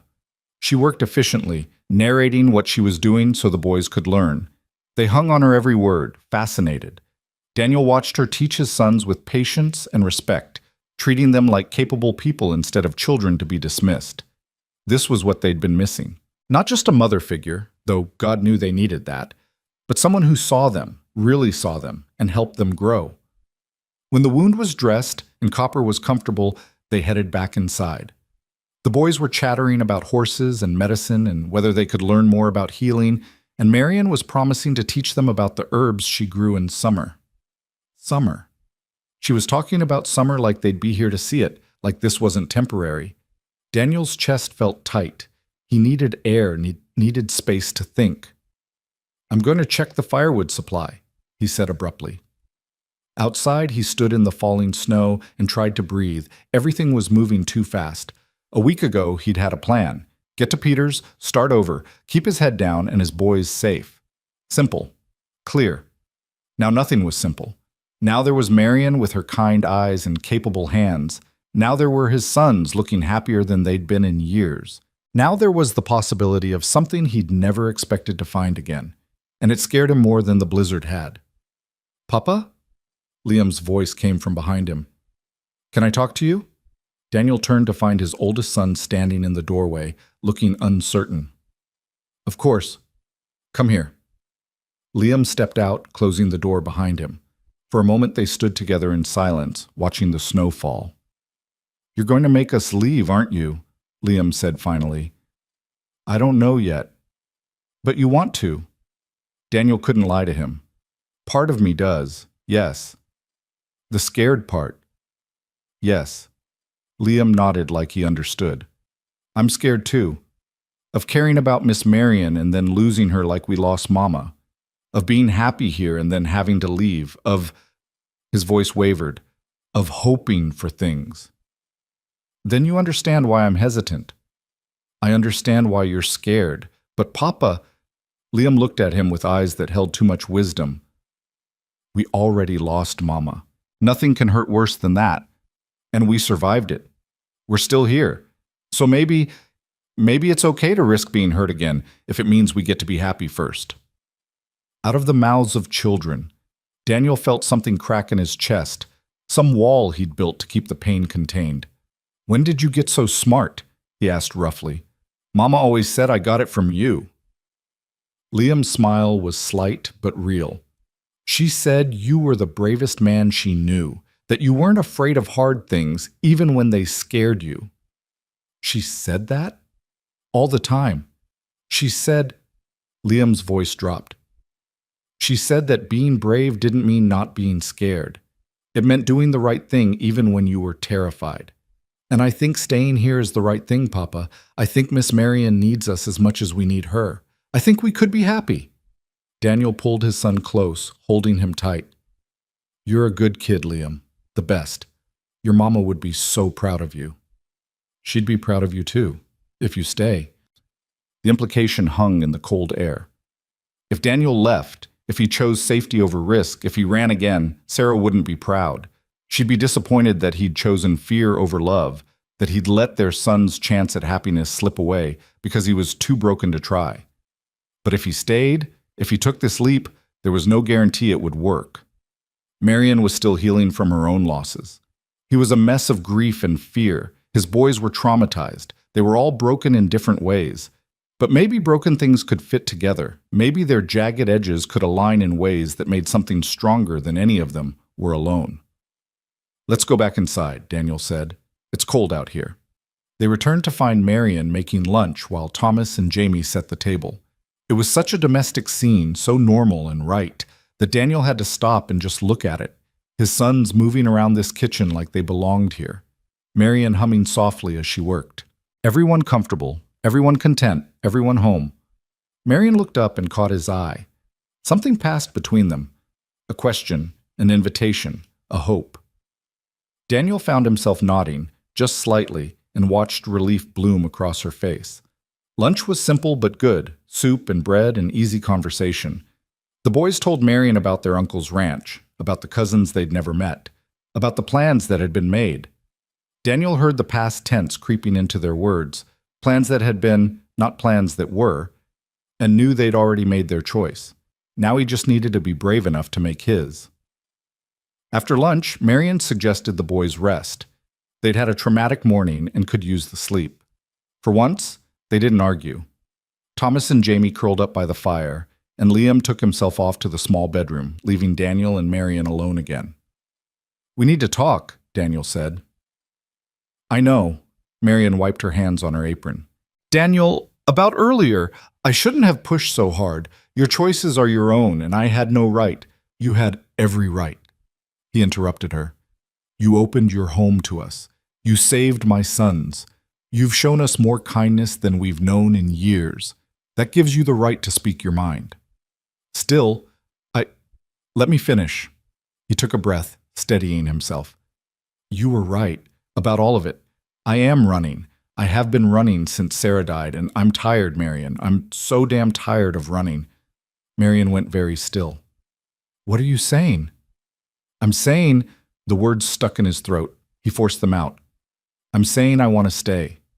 If the offer's still open. If you meant what you said about having us here." "I meant it." Her voice was barely above a whisper. "Every word. Because I need you to understand what you'd be taking on. I'm broken, Marion. I have nightmares. I forget to eat. Some days I can barely get out of bed. I'm not the man I was before Sarah died, and I don't know if I'll ever be that man again. I don't need you to be someone you're not. I just need you to be honest, to try, to let me help carry the weight sometimes." Marion moved closer. "I'm broken too, Daniel. We all are. But maybe broken people can build something beautiful together. And if I fail, if I can't be what you need, then we'll figure it out, together." She reached for his hand. "I'm not asking for perfection. I'm just asking for a chance." Daniel looked at their joined hands. Hers were smaller than Sarah's had been, the fingers more slender, the skin marked with small scars from years of medical work. Different, but no less real, no less warm. "My boys love you," he said quietly. "In just a few days they've come to love you. That terrifies me." "I love them too." Marion's eyes were bright with tears. "I didn't mean to, didn't plan to, but they walked into my cabin and into my heart, and now I can't imagine watching them leave." "And me?" The question came out before he could stop it. "What about me?" Marion's breath caught. For a long moment she just looked at him, her expression open and vulnerable. "You scare me more than your boys do, because with them it's simple. They're children who need love, and I have love to give. But you," she touched his face gently, "you could break my heart, Daniel Harlow, could make me hope for things I thought I'd never have. And that's terrifying. I don't want to break your heart. I don't want to break yours either, but we might. People do. Love is risky and messy, and it doesn't come with guarantees." Her thumb brushed his cheek. "But I think maybe it's worth the risk. Maybe finding each other in the middle of a storm means something. Maybe we're supposed to try." Daniel closed his eyes, leaning into her touch. It had been so long since anyone had touched him with tenderness, since anyone had looked at him with something other than pity or concern. Marion's hand on his face felt like permission to be human again, to want things again, to hope again. I'm afraid, he admitted. I know, me too. But I want to try. God help me. I want to try. Then that's enough. Marian's smile was watery but real. We'll start there and see where it goes. Daniel opened his eyes. She was so close, her face tilted up toward his, her eyes soft with hope and fear, and something that might be love, or might be the beginning of love. His heart hammered against his ribs. I haven't... He stopped, started again. I haven't kissed anyone but Sarah, not in 15 years. We don't have to... I want to. The words surprised him with their certainty. I want to, but I don't know if I remember how. Marian laughed softly. I think it's like riding a horse. You don't forget. She was probably right, but it had been so long, and his hands were shaking, and what if... She kissed him first, just leaned up and pressed her lips to his, gentle and brief and perfect. Daniel froze for a heartbeat, then kissed her back, his hands coming up to cup her face. She tasted like coffee and hope. And when they finally pulled apart, they were both breathing hard. Was that okay? Marian asked. Yeah. Daniel's voice was rough. That was okay. They stood there for a moment, foreheads pressed together, neither quite ready to step back into reality. Then Jamie's voice cut through the moment. Are you kissing Miss Marian, Papa? They sprang apart.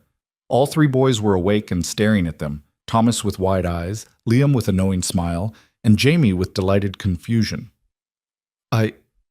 We were... Daniel fumbled for words. I think your papa likes Miss Marian, Liam said to his brothers. I like Miss Marian too, Jamie said. Does this mean we're staying? Daniel looked at Marian, who was blushing furiously but smiling, then at his sons, who were watching him with hope written all over their faces, then back at Marian. Yeah, he said. Yeah, we're staying.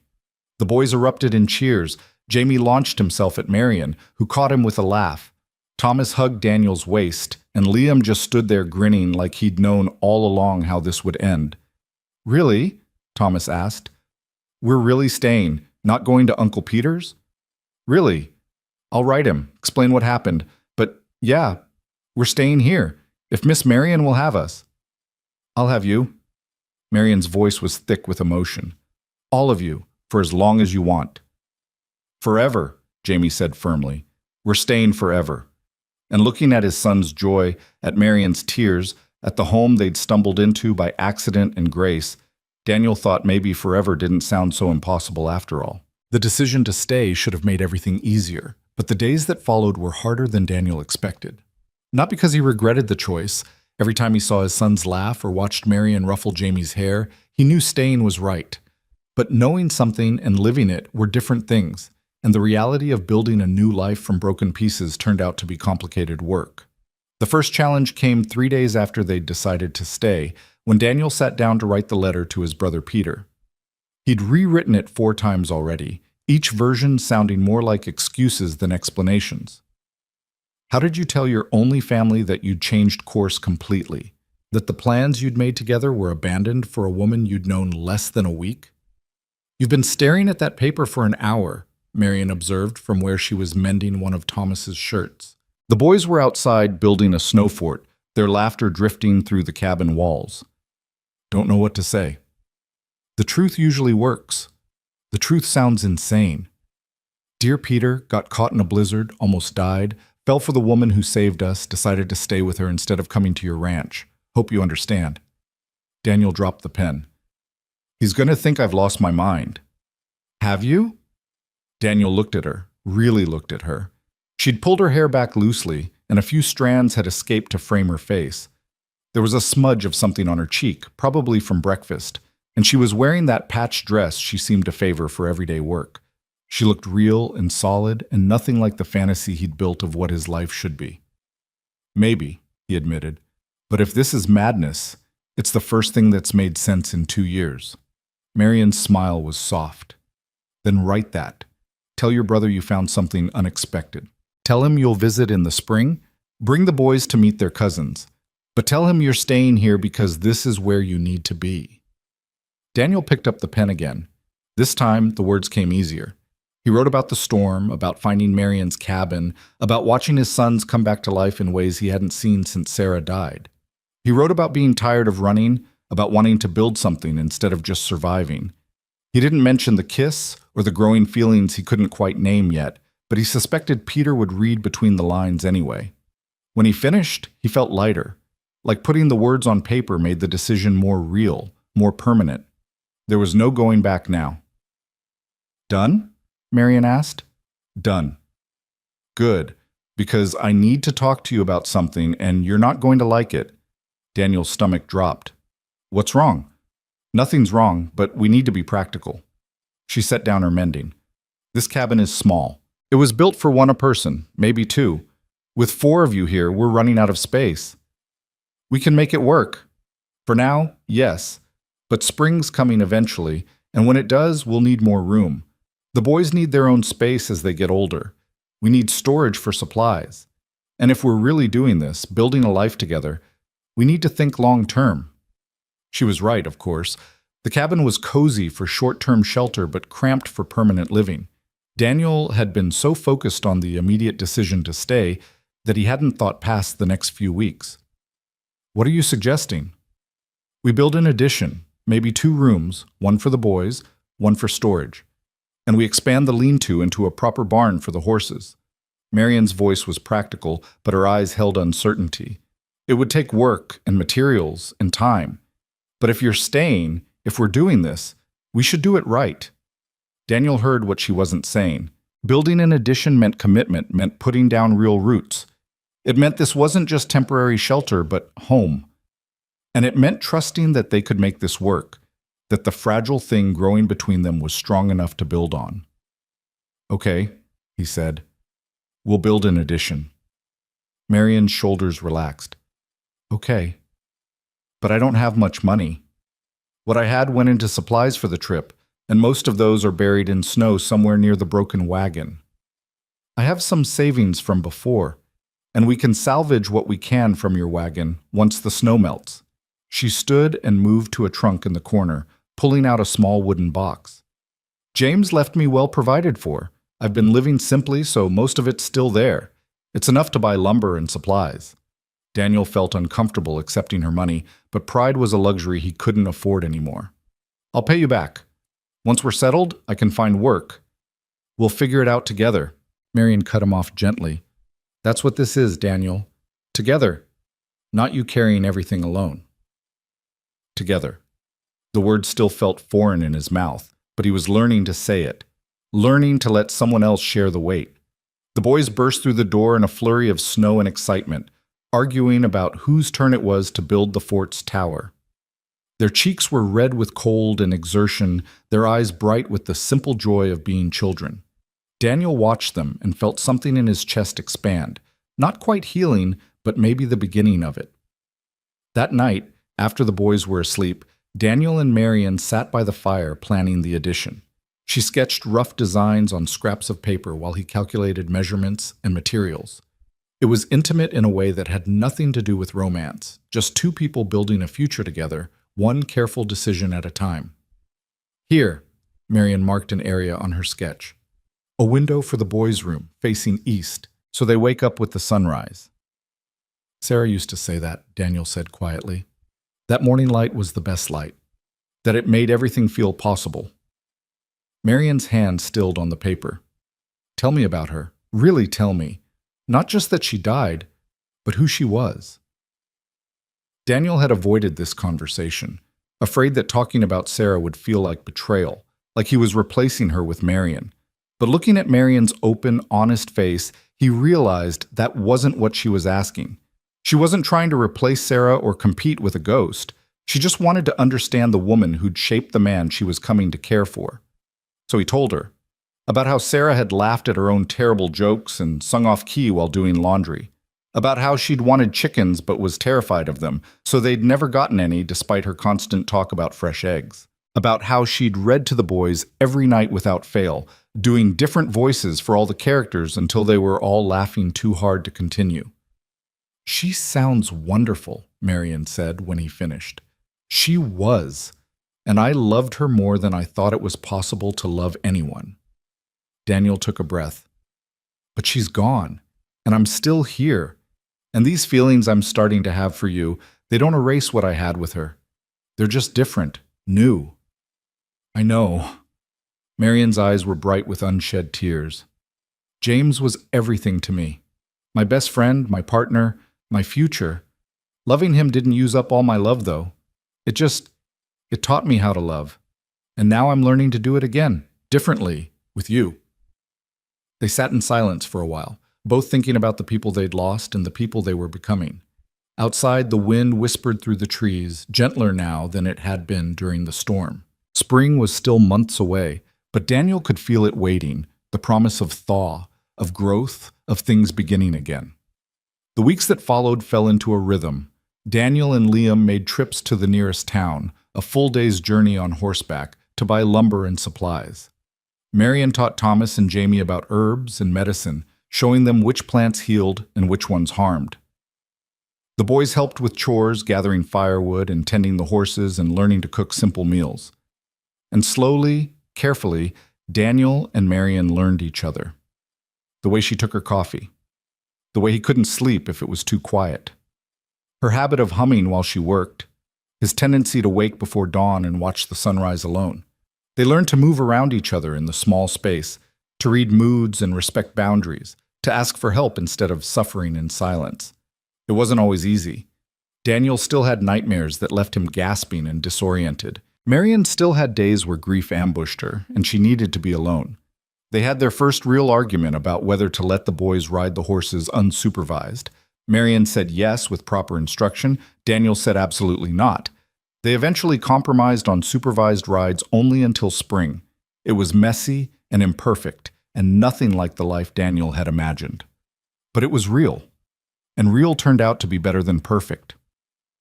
Construction on the addition started as soon as the weather permitted. It was hard work, measuring and cutting and hammering in the cold, but Daniel found satisfaction in it. Every board he placed, every nail he drove was a promise, to his sons, to Marion, to himself. A promise that this time he was building something that would last. Liam worked beside him, learning carpentry with the same serious determination he applied to everything. Thomas was less patient but tried hard, and Jamie mostly just handed them tools and asked endless questions about how buildings stayed up.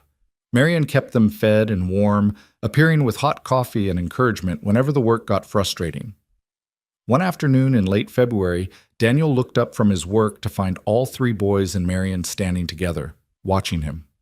There was something in their expressions, anticipation mixed with nervousness, that made him set down his hammer. "What's going on?" Jamie stepped forward, clutching something in his hands. "We made something for you." It was a carving, rough but recognizable. A family of 5 figures standing together. Daniel's throat tightened as he realized what he was looking at. 4 figures he recognized, himself and his 3 sons. And a 5th figure, slightly apart but clearly part of the group.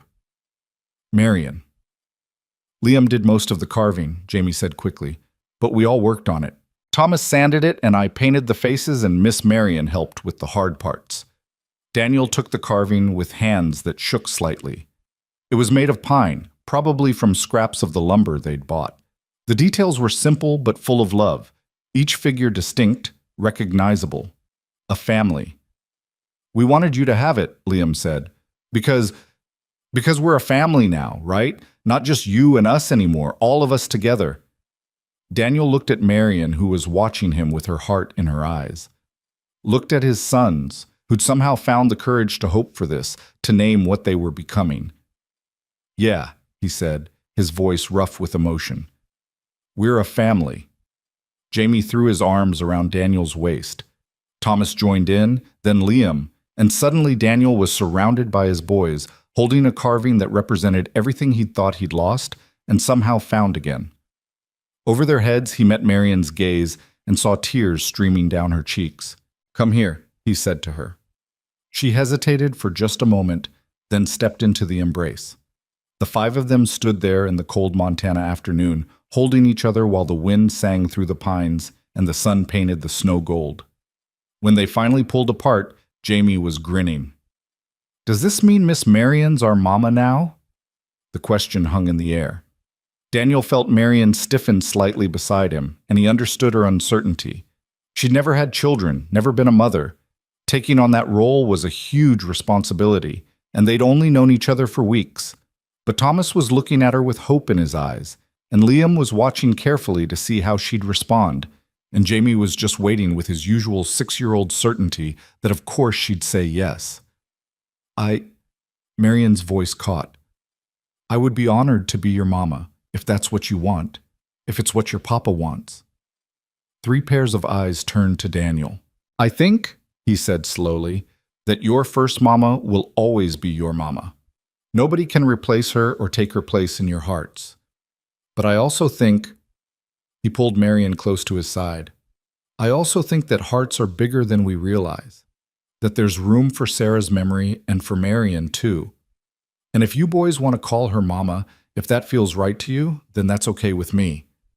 It feels right, Thomas said immediately. Yeah, Liam agreed. It does. Jamie just wrapped his arms around Marion's waist and held on tight. Mama, he said, testing the word. Mama, Marion. Marion let out a sound that was half laugh, half sob. She knelt down and pulled all 3 boys close, and Daniel watched her become a mother before his eyes. Not replacing Sarah, nobody could do that, but filling a space that had been empty, answering a need that had been ignored. That night after the boys were asleep in their new room, finally finished after weeks of work, Daniel found Marion standing outside looking at the stars. Couldn't sleep? He asked, joining her on the porch. Too much in my head. She leaned against the railing. They called me Mama today. Having regrets? No, God, no. She turned to face him. But it's terrifying, Daniel. I spent 5 years convincing myself I'd never be a mother, that I'd missed my chance, that it wasn't meant to be. And now suddenly I have 3 sons who need me, and I don't know if I'm enough. You're more than enough. They love you. I love them too. So much it scares me. Her voice dropped to a whisper. What if I fail them? What if I can't be what they need? Daniel took her hands in his. Then you'll figure it out and try again. That's what parenting is, a series of failures and attempts to do better. You think I have any idea what I'm doing? I'm making it up as I go, same as you will be. We, Marion corrected, same as we will be. Together. Together, Daniel agreed. They stood in comfortable silence for a moment, and then Marion asked quietly, What happens now? What do you mean? I mean, we're living together, raising children together, building a life together, but we're not. She gestured vaguely. We haven't talked about what this is between us, what we are to each other. Daniel had been thinking about this too, had been working up the courage to address it. They'd shared a few more kisses since that first one, nothing rushed or heated, just gentle affirmations that this thing between them was real. But they hadn't defined it, hadn't put words to what was growing. I don't know if I'm ready for marriage, he admitted. Sarah's only been gone 2 years. Part of me feels like I should wait longer, honor her memory by being alone forever. Marion's smile was sad. That's not honoring her, Daniel. That's just being afraid. Maybe, but I'm also thinking about the boys, about moving too fast and confusing them. They already call me Mama. They already see us as a family. I don't think marriage would confuse them. I think it would make them feel more secure. She squeezed his hands. But I understand your hesitation. I'm not pushing. I need to know what you're feeling, where you see this going. Daniel took a deep breath. I see myself waking up next to you every morning for the rest of my life. I see us raising those boys together, teaching them to be good men. I see gray hair and grandchildren and growing old in this cabin we're building together. He met her eyes. I see forever, Marion. It scares the hell out of me, but I see it. I see it too. Her voice was barely audible. But seeing it and committing to it are different things. I know, and I want to commit. I do. But I need a little more time, not months, not years, just enough time to be sure I'm doing this for the right reasons. That I'm choosing you because of who you are, not just because you're here and I'm lonely. Marion's expression flickered with something that might have been hurt, but she nodded. That's fair. I don't want to be someone's second choice either. I want to be chosen deliberately, consciously. You are, Daniel said urgently. God, Marion, you are. I just need to make peace with some things first. With Sarah's memory, with my own guilt about moving on. Can you give me that time? Of course. She pulled her hands free and wrapped her arms around herself. Take all the time you need. But there was something in her voice, some distance that hadn't been there before, and Daniel cursed himself for handling this badly. He reached for her again. Hey, look at me. When she did, he cupped her face gently. I'm not going anywhere. I'm not changing my mind about staying or about us. I just want to do this right. You deserve that. I deserve honesty, Marion said, which you just gave me. Thank you for that. They went to bed separately that night. Daniel in the small bedroom off the main cabin, Marion in her own space. It felt wrong after weeks of growing closer, but Daniel respected her need for distance while he figured things out. He lay awake for hours, thinking about Sarah and Marion and the impossible choice that wasn't really a choice at all. Because loving Marion didn't mean he'd stopped loving Sarah. His heart had simply expanded, making room for both, for the memory of what was and the promise of what could be. Sarah had made him promise at the very end to take care of himself, to not let grief consume him, to live, really live, not just survive. At the time, he'd nodded and agreed because it was what she needed to hear. But now, lying in the dark, he realized he'd broken that promise for 2 years. He'd survived but not lived. He'd kept breathing but stopped being fully present, until a storm forced him to Marion's door. Maybe that was Sarah's doing somehow. Maybe she'd sent the blizzard, broken the wagon, led him to the one person who could help him heal. It sounded crazy, but no crazier than anything else that had happened. I love her, Daniel whispered into the darkness. Sarah, I love her. Not the way I loved you. Nobody could replace that. But I love her anyway. And I think that's okay. I think you'd want me to be happy. I think you'd like her. No ghostly voice answered, but Daniel felt something shift inside him. Some final piece of permission granted, some burden lifted. He could love Marion without betraying Sarah. He could build a new life without demolishing the old one. The past and the future could coexist, and he could be happy in both. In the morning, he found Marion making breakfast, her movements careful and controlled. The boys were still asleep, so they had a rare moment of privacy. I've been thinking, Daniel said without preamble, about what you asked last night. Marion set down the spoon she was holding. Daniel, let me finish. He moved closer. You asked what happens now, and I gave you a coward's answer, said I needed time. But the truth is, I already know. I've known since that first night when you saved my sons and looked at me like I wasn't a complete failure. I've known since you taught Jamie about herbs and made Liam laugh and showed Thomas that being gentle isn't weakness. Daniel, I love you. The words came out rough but certain. I don't know when it happened. Maybe it was gradual, or maybe it was all at once when you opened that door. But I love you, Marion Hale, and I don't want to wait to tell you that. I don't want to waste time being afraid when I could be building a life with you instead. Marion's eyes were wide, her hands pressed to her mouth. You love me? Yeah, I love you. And I know it's fast and probably crazy, but I also know it's real. Sarah taught me what love feels like, so I recognize it when it shows up again. He took her hands.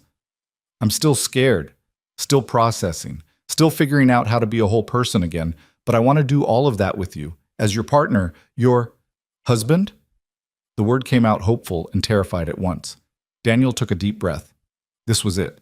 The moment where he either committed fully or kept running, and he was so tired of running. Yeah, as your husband, if you'll have me. Marion made a sound that might have been a laugh or a sob or both. That's not a proper proposal. No? No, you're supposed to. There should be. She gestured helplessly. Something more romantic than standing in the kitchen before breakfast. Daniel couldn't help smiling. You want romance? Maybe a little. Okay. He dropped to one knee right there on the rough cabin floor, took her left hand in both of his, and looked up at this woman who'd saved his life in every way that mattered. Marion Hale, you are brave and kind and strong and everything I didn't know I needed. You opened your door to strangers in a storm and gave us shelter and hope and love. You became a mother to my sons and a partner to me, and you make me want to be better than I am. I don't have a ring or fancy words or anything except this. He pressed his hand over his heart. Except this heart that's yours if you want it, broken and healing and full of love. Will you marry me? Tears were streaming down Marion's face. Yes, God, yes, of course, yes. Daniel stood and pulled her into his arms, kissing her with all the feeling he'd been holding back. She kissed him back just as fiercely, and when they finally pulled apart, they were both laughing and crying at the same time. Did you just propose to Miss Marion? They sprang apart to find all three boys standing in the doorway of their room, staring with various degrees of delight and satisfaction. How long have you been awake? Daniel demanded. Long enough, Liam said, grinning. So she said yes? She said yes. Jamie whooped and ran to hug them both.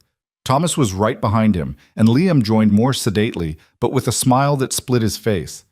They stood there in a tangle of arms and joy, 5 people who'd found each other against all odds. When's the wedding? Thomas asked. We just got engaged 5 seconds ago, Marion laughed. Give us time to plan. Spring, Daniel said suddenly. Let's do it in spring when the snow melts and everything's coming back to life. New beginning for all of us. Marion looked at him with so much love it made his chest ache. Spring sounds perfect. The months between February and May were a blur of preparation and anticipation. They finished the addition and started planning the wedding. Marion wrote to her sister back east, inviting her to come for the ceremony. Daniel finally visited Peter's ranch with the boys, explaining the change in plans and introducing Marion to his family. Peter was surprised but supportive, and the cousins hit it off immediately. They made trips to town for supplies and to meet with the circuit preacher who agreed to perform the ceremony. Word spread about the wedding, and their small cabin became a social hub as neighbors stopped by with gifts and advice and good wishes. Daniel learned that Marion wasn't as isolated as he'd thought. She'd helped most of the families in the area at one point or another, delivering babies and treating injuries and providing medicine. They all loved her and were delighted to see her happy. The boys thrived. Liam shot up 3 inches and his voice started to crack. Thomas lost a tooth and learned to ride a horse properly. Jamie started reading on his own, sounding out words with fierce concentration. They talked about Sarah often now, sharing memories and stories, keeping her alive in the way that mattered most. And Marion became Mama in truth, not just in name. She nursed them through colds and celebrated their victories and disciplined them when needed. She was patient with their grief and their fears, and she loved them with a fierceness that took Daniel's breath away. As for Daniel himself, he slowly came back to life. The nightmares didn't stop completely, but they lessened. The guilt eased into something gentler, not forgetting Sarah, just making peace with her absence. He learned to laugh again, to look forward instead of just back.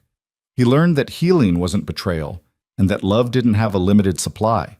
May came with wildflowers and blue skies. They held the wedding outside, in front of the cabin they'd built together. Marion wore a simple dress of cream-colored linen that her sister had brought from Chicago, with wildflowers in her hair.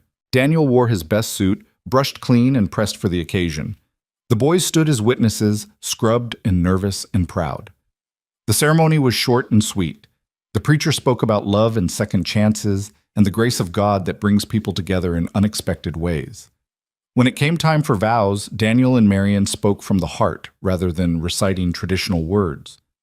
I promise to stand with you, Daniel said, his voice steady despite the emotion choking him. In storms and sunshine, in grief and joy. I promise to let you carry the weight when I can't, and to carry it for you when you need me to. I promise to love your heart and honor your past and build a future with you that makes all the pain worthwhile. I promise to be your husband, your partner, your best friend, for all my days. Marion's voice shook but didn't break. I promise to be your home when you're lost and your shelter when you're scared. I promise to love your sons as my own and to honor the woman who gave them life. I promise to be patient with your healing and to let you be patient with mine. I promise to choose you every single day, even on the days when it's hard. I promise to be your wife, your partner, your love, forever. When the preacher pronounced them married, Daniel kissed his wife as his sons cheered and their neighbors applauded, and the Montana sky stretched endless and blue above them. The celebration lasted well into the evening. There was food and music and dancing, and at one point Daniel looked around at the crowd gathered in front of their cabin and felt overwhelmed by the community they'd found. These people had welcomed them, supported them, become family in the way that mattered most. As the sun set and the party wound down, Daniel found Marion standing a little apart from the crowd, looking at their home with soft eyes. "What are you thinking?" he asked, slipping an arm around her waist. "That a year ago I was alone in that cabin, convinced I'd spend the rest of my life that way. That I'd given up on happiness, on family, on everything except just surviving day to day." She leaned into him. "And then a storm brought you to my door and changed everything. The storm that nearly killed us. The storm that saved us," Marion corrected, "because if it hadn't happened, you'd be at your brother's ranch and I'd still be alone and none of this." She gestured at the cabin, the boys playing nearby, the life they'd built. "None of this would exist." Daniel thought about the broken wagon and the blizzard and the terror of that night, thought about how close they'd come to dying in the snow, how many things had to go exactly right for them to survive. Finding the cabin in the whiteout, Marion being home, Jamie pulling through hypothermia. All of it felt impossible in retrospect, like a story too convenient to be real. But it was real. The woman in his arms was real, and the ring on her finger was real, and the 3 boys who called her Mama were real. They'd survived the storm and found each other, and they'd built something beautiful from the broken pieces of their lives. "Papa! Mama!" Jamie came running up, followed by his brothers. "Can we stay up late? Please, it's a special day." "Very late," Thomas added. "Like really late." Liam rolled his eyes at his younger brother's dramatics, but looked hopeful nonetheless. Daniel and Marion exchanged glances. "What do you think, Mrs. Harlow?"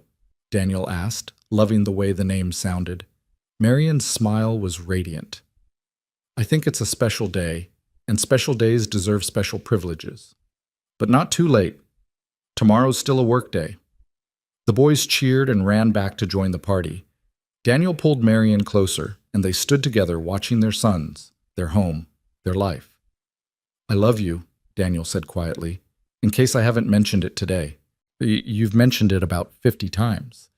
Marion turned in his arms to face him. "But I don't mind hearing it again." "I love you. I love you too." She kissed him softly. "Thank you for being brave enough to stay, for choosing this life, choosing us. Thank you for opening your door that night, for saving us in every way possible." They stood there as the stars came out and the fire burned down and their son's laughter filled the air. And Daniel thought about second chances, about how life could surprise you when you least expected it, about how the worst moments could lead to the best ones if you were brave enough to keep going. The storm had brought them together, but love had made them a family. And as Daniel looked at his wife and his sons and the home they'd built from nothing but hope and determination, he knew that this messy, beautiful, unexpected life was exactly where he was meant to be. The wind whispered through the pines, gentler now, carrying the scent of wildflowers and fresh beginnings. Somewhere in that wind, Daniel thought he heard Sarah's laughter, approving and joyful, and he smiled, knowing that she'd kept her last promise after all. She'd made sure he lived, really lived. Not just survived, but thrived. Not just existed, but loved. And in loving again, in opening his heart to Marion and letting her love his sons, Daniel had finally honored Sarah's memory in the way that mattered most. By being happy, by being whole, by being home.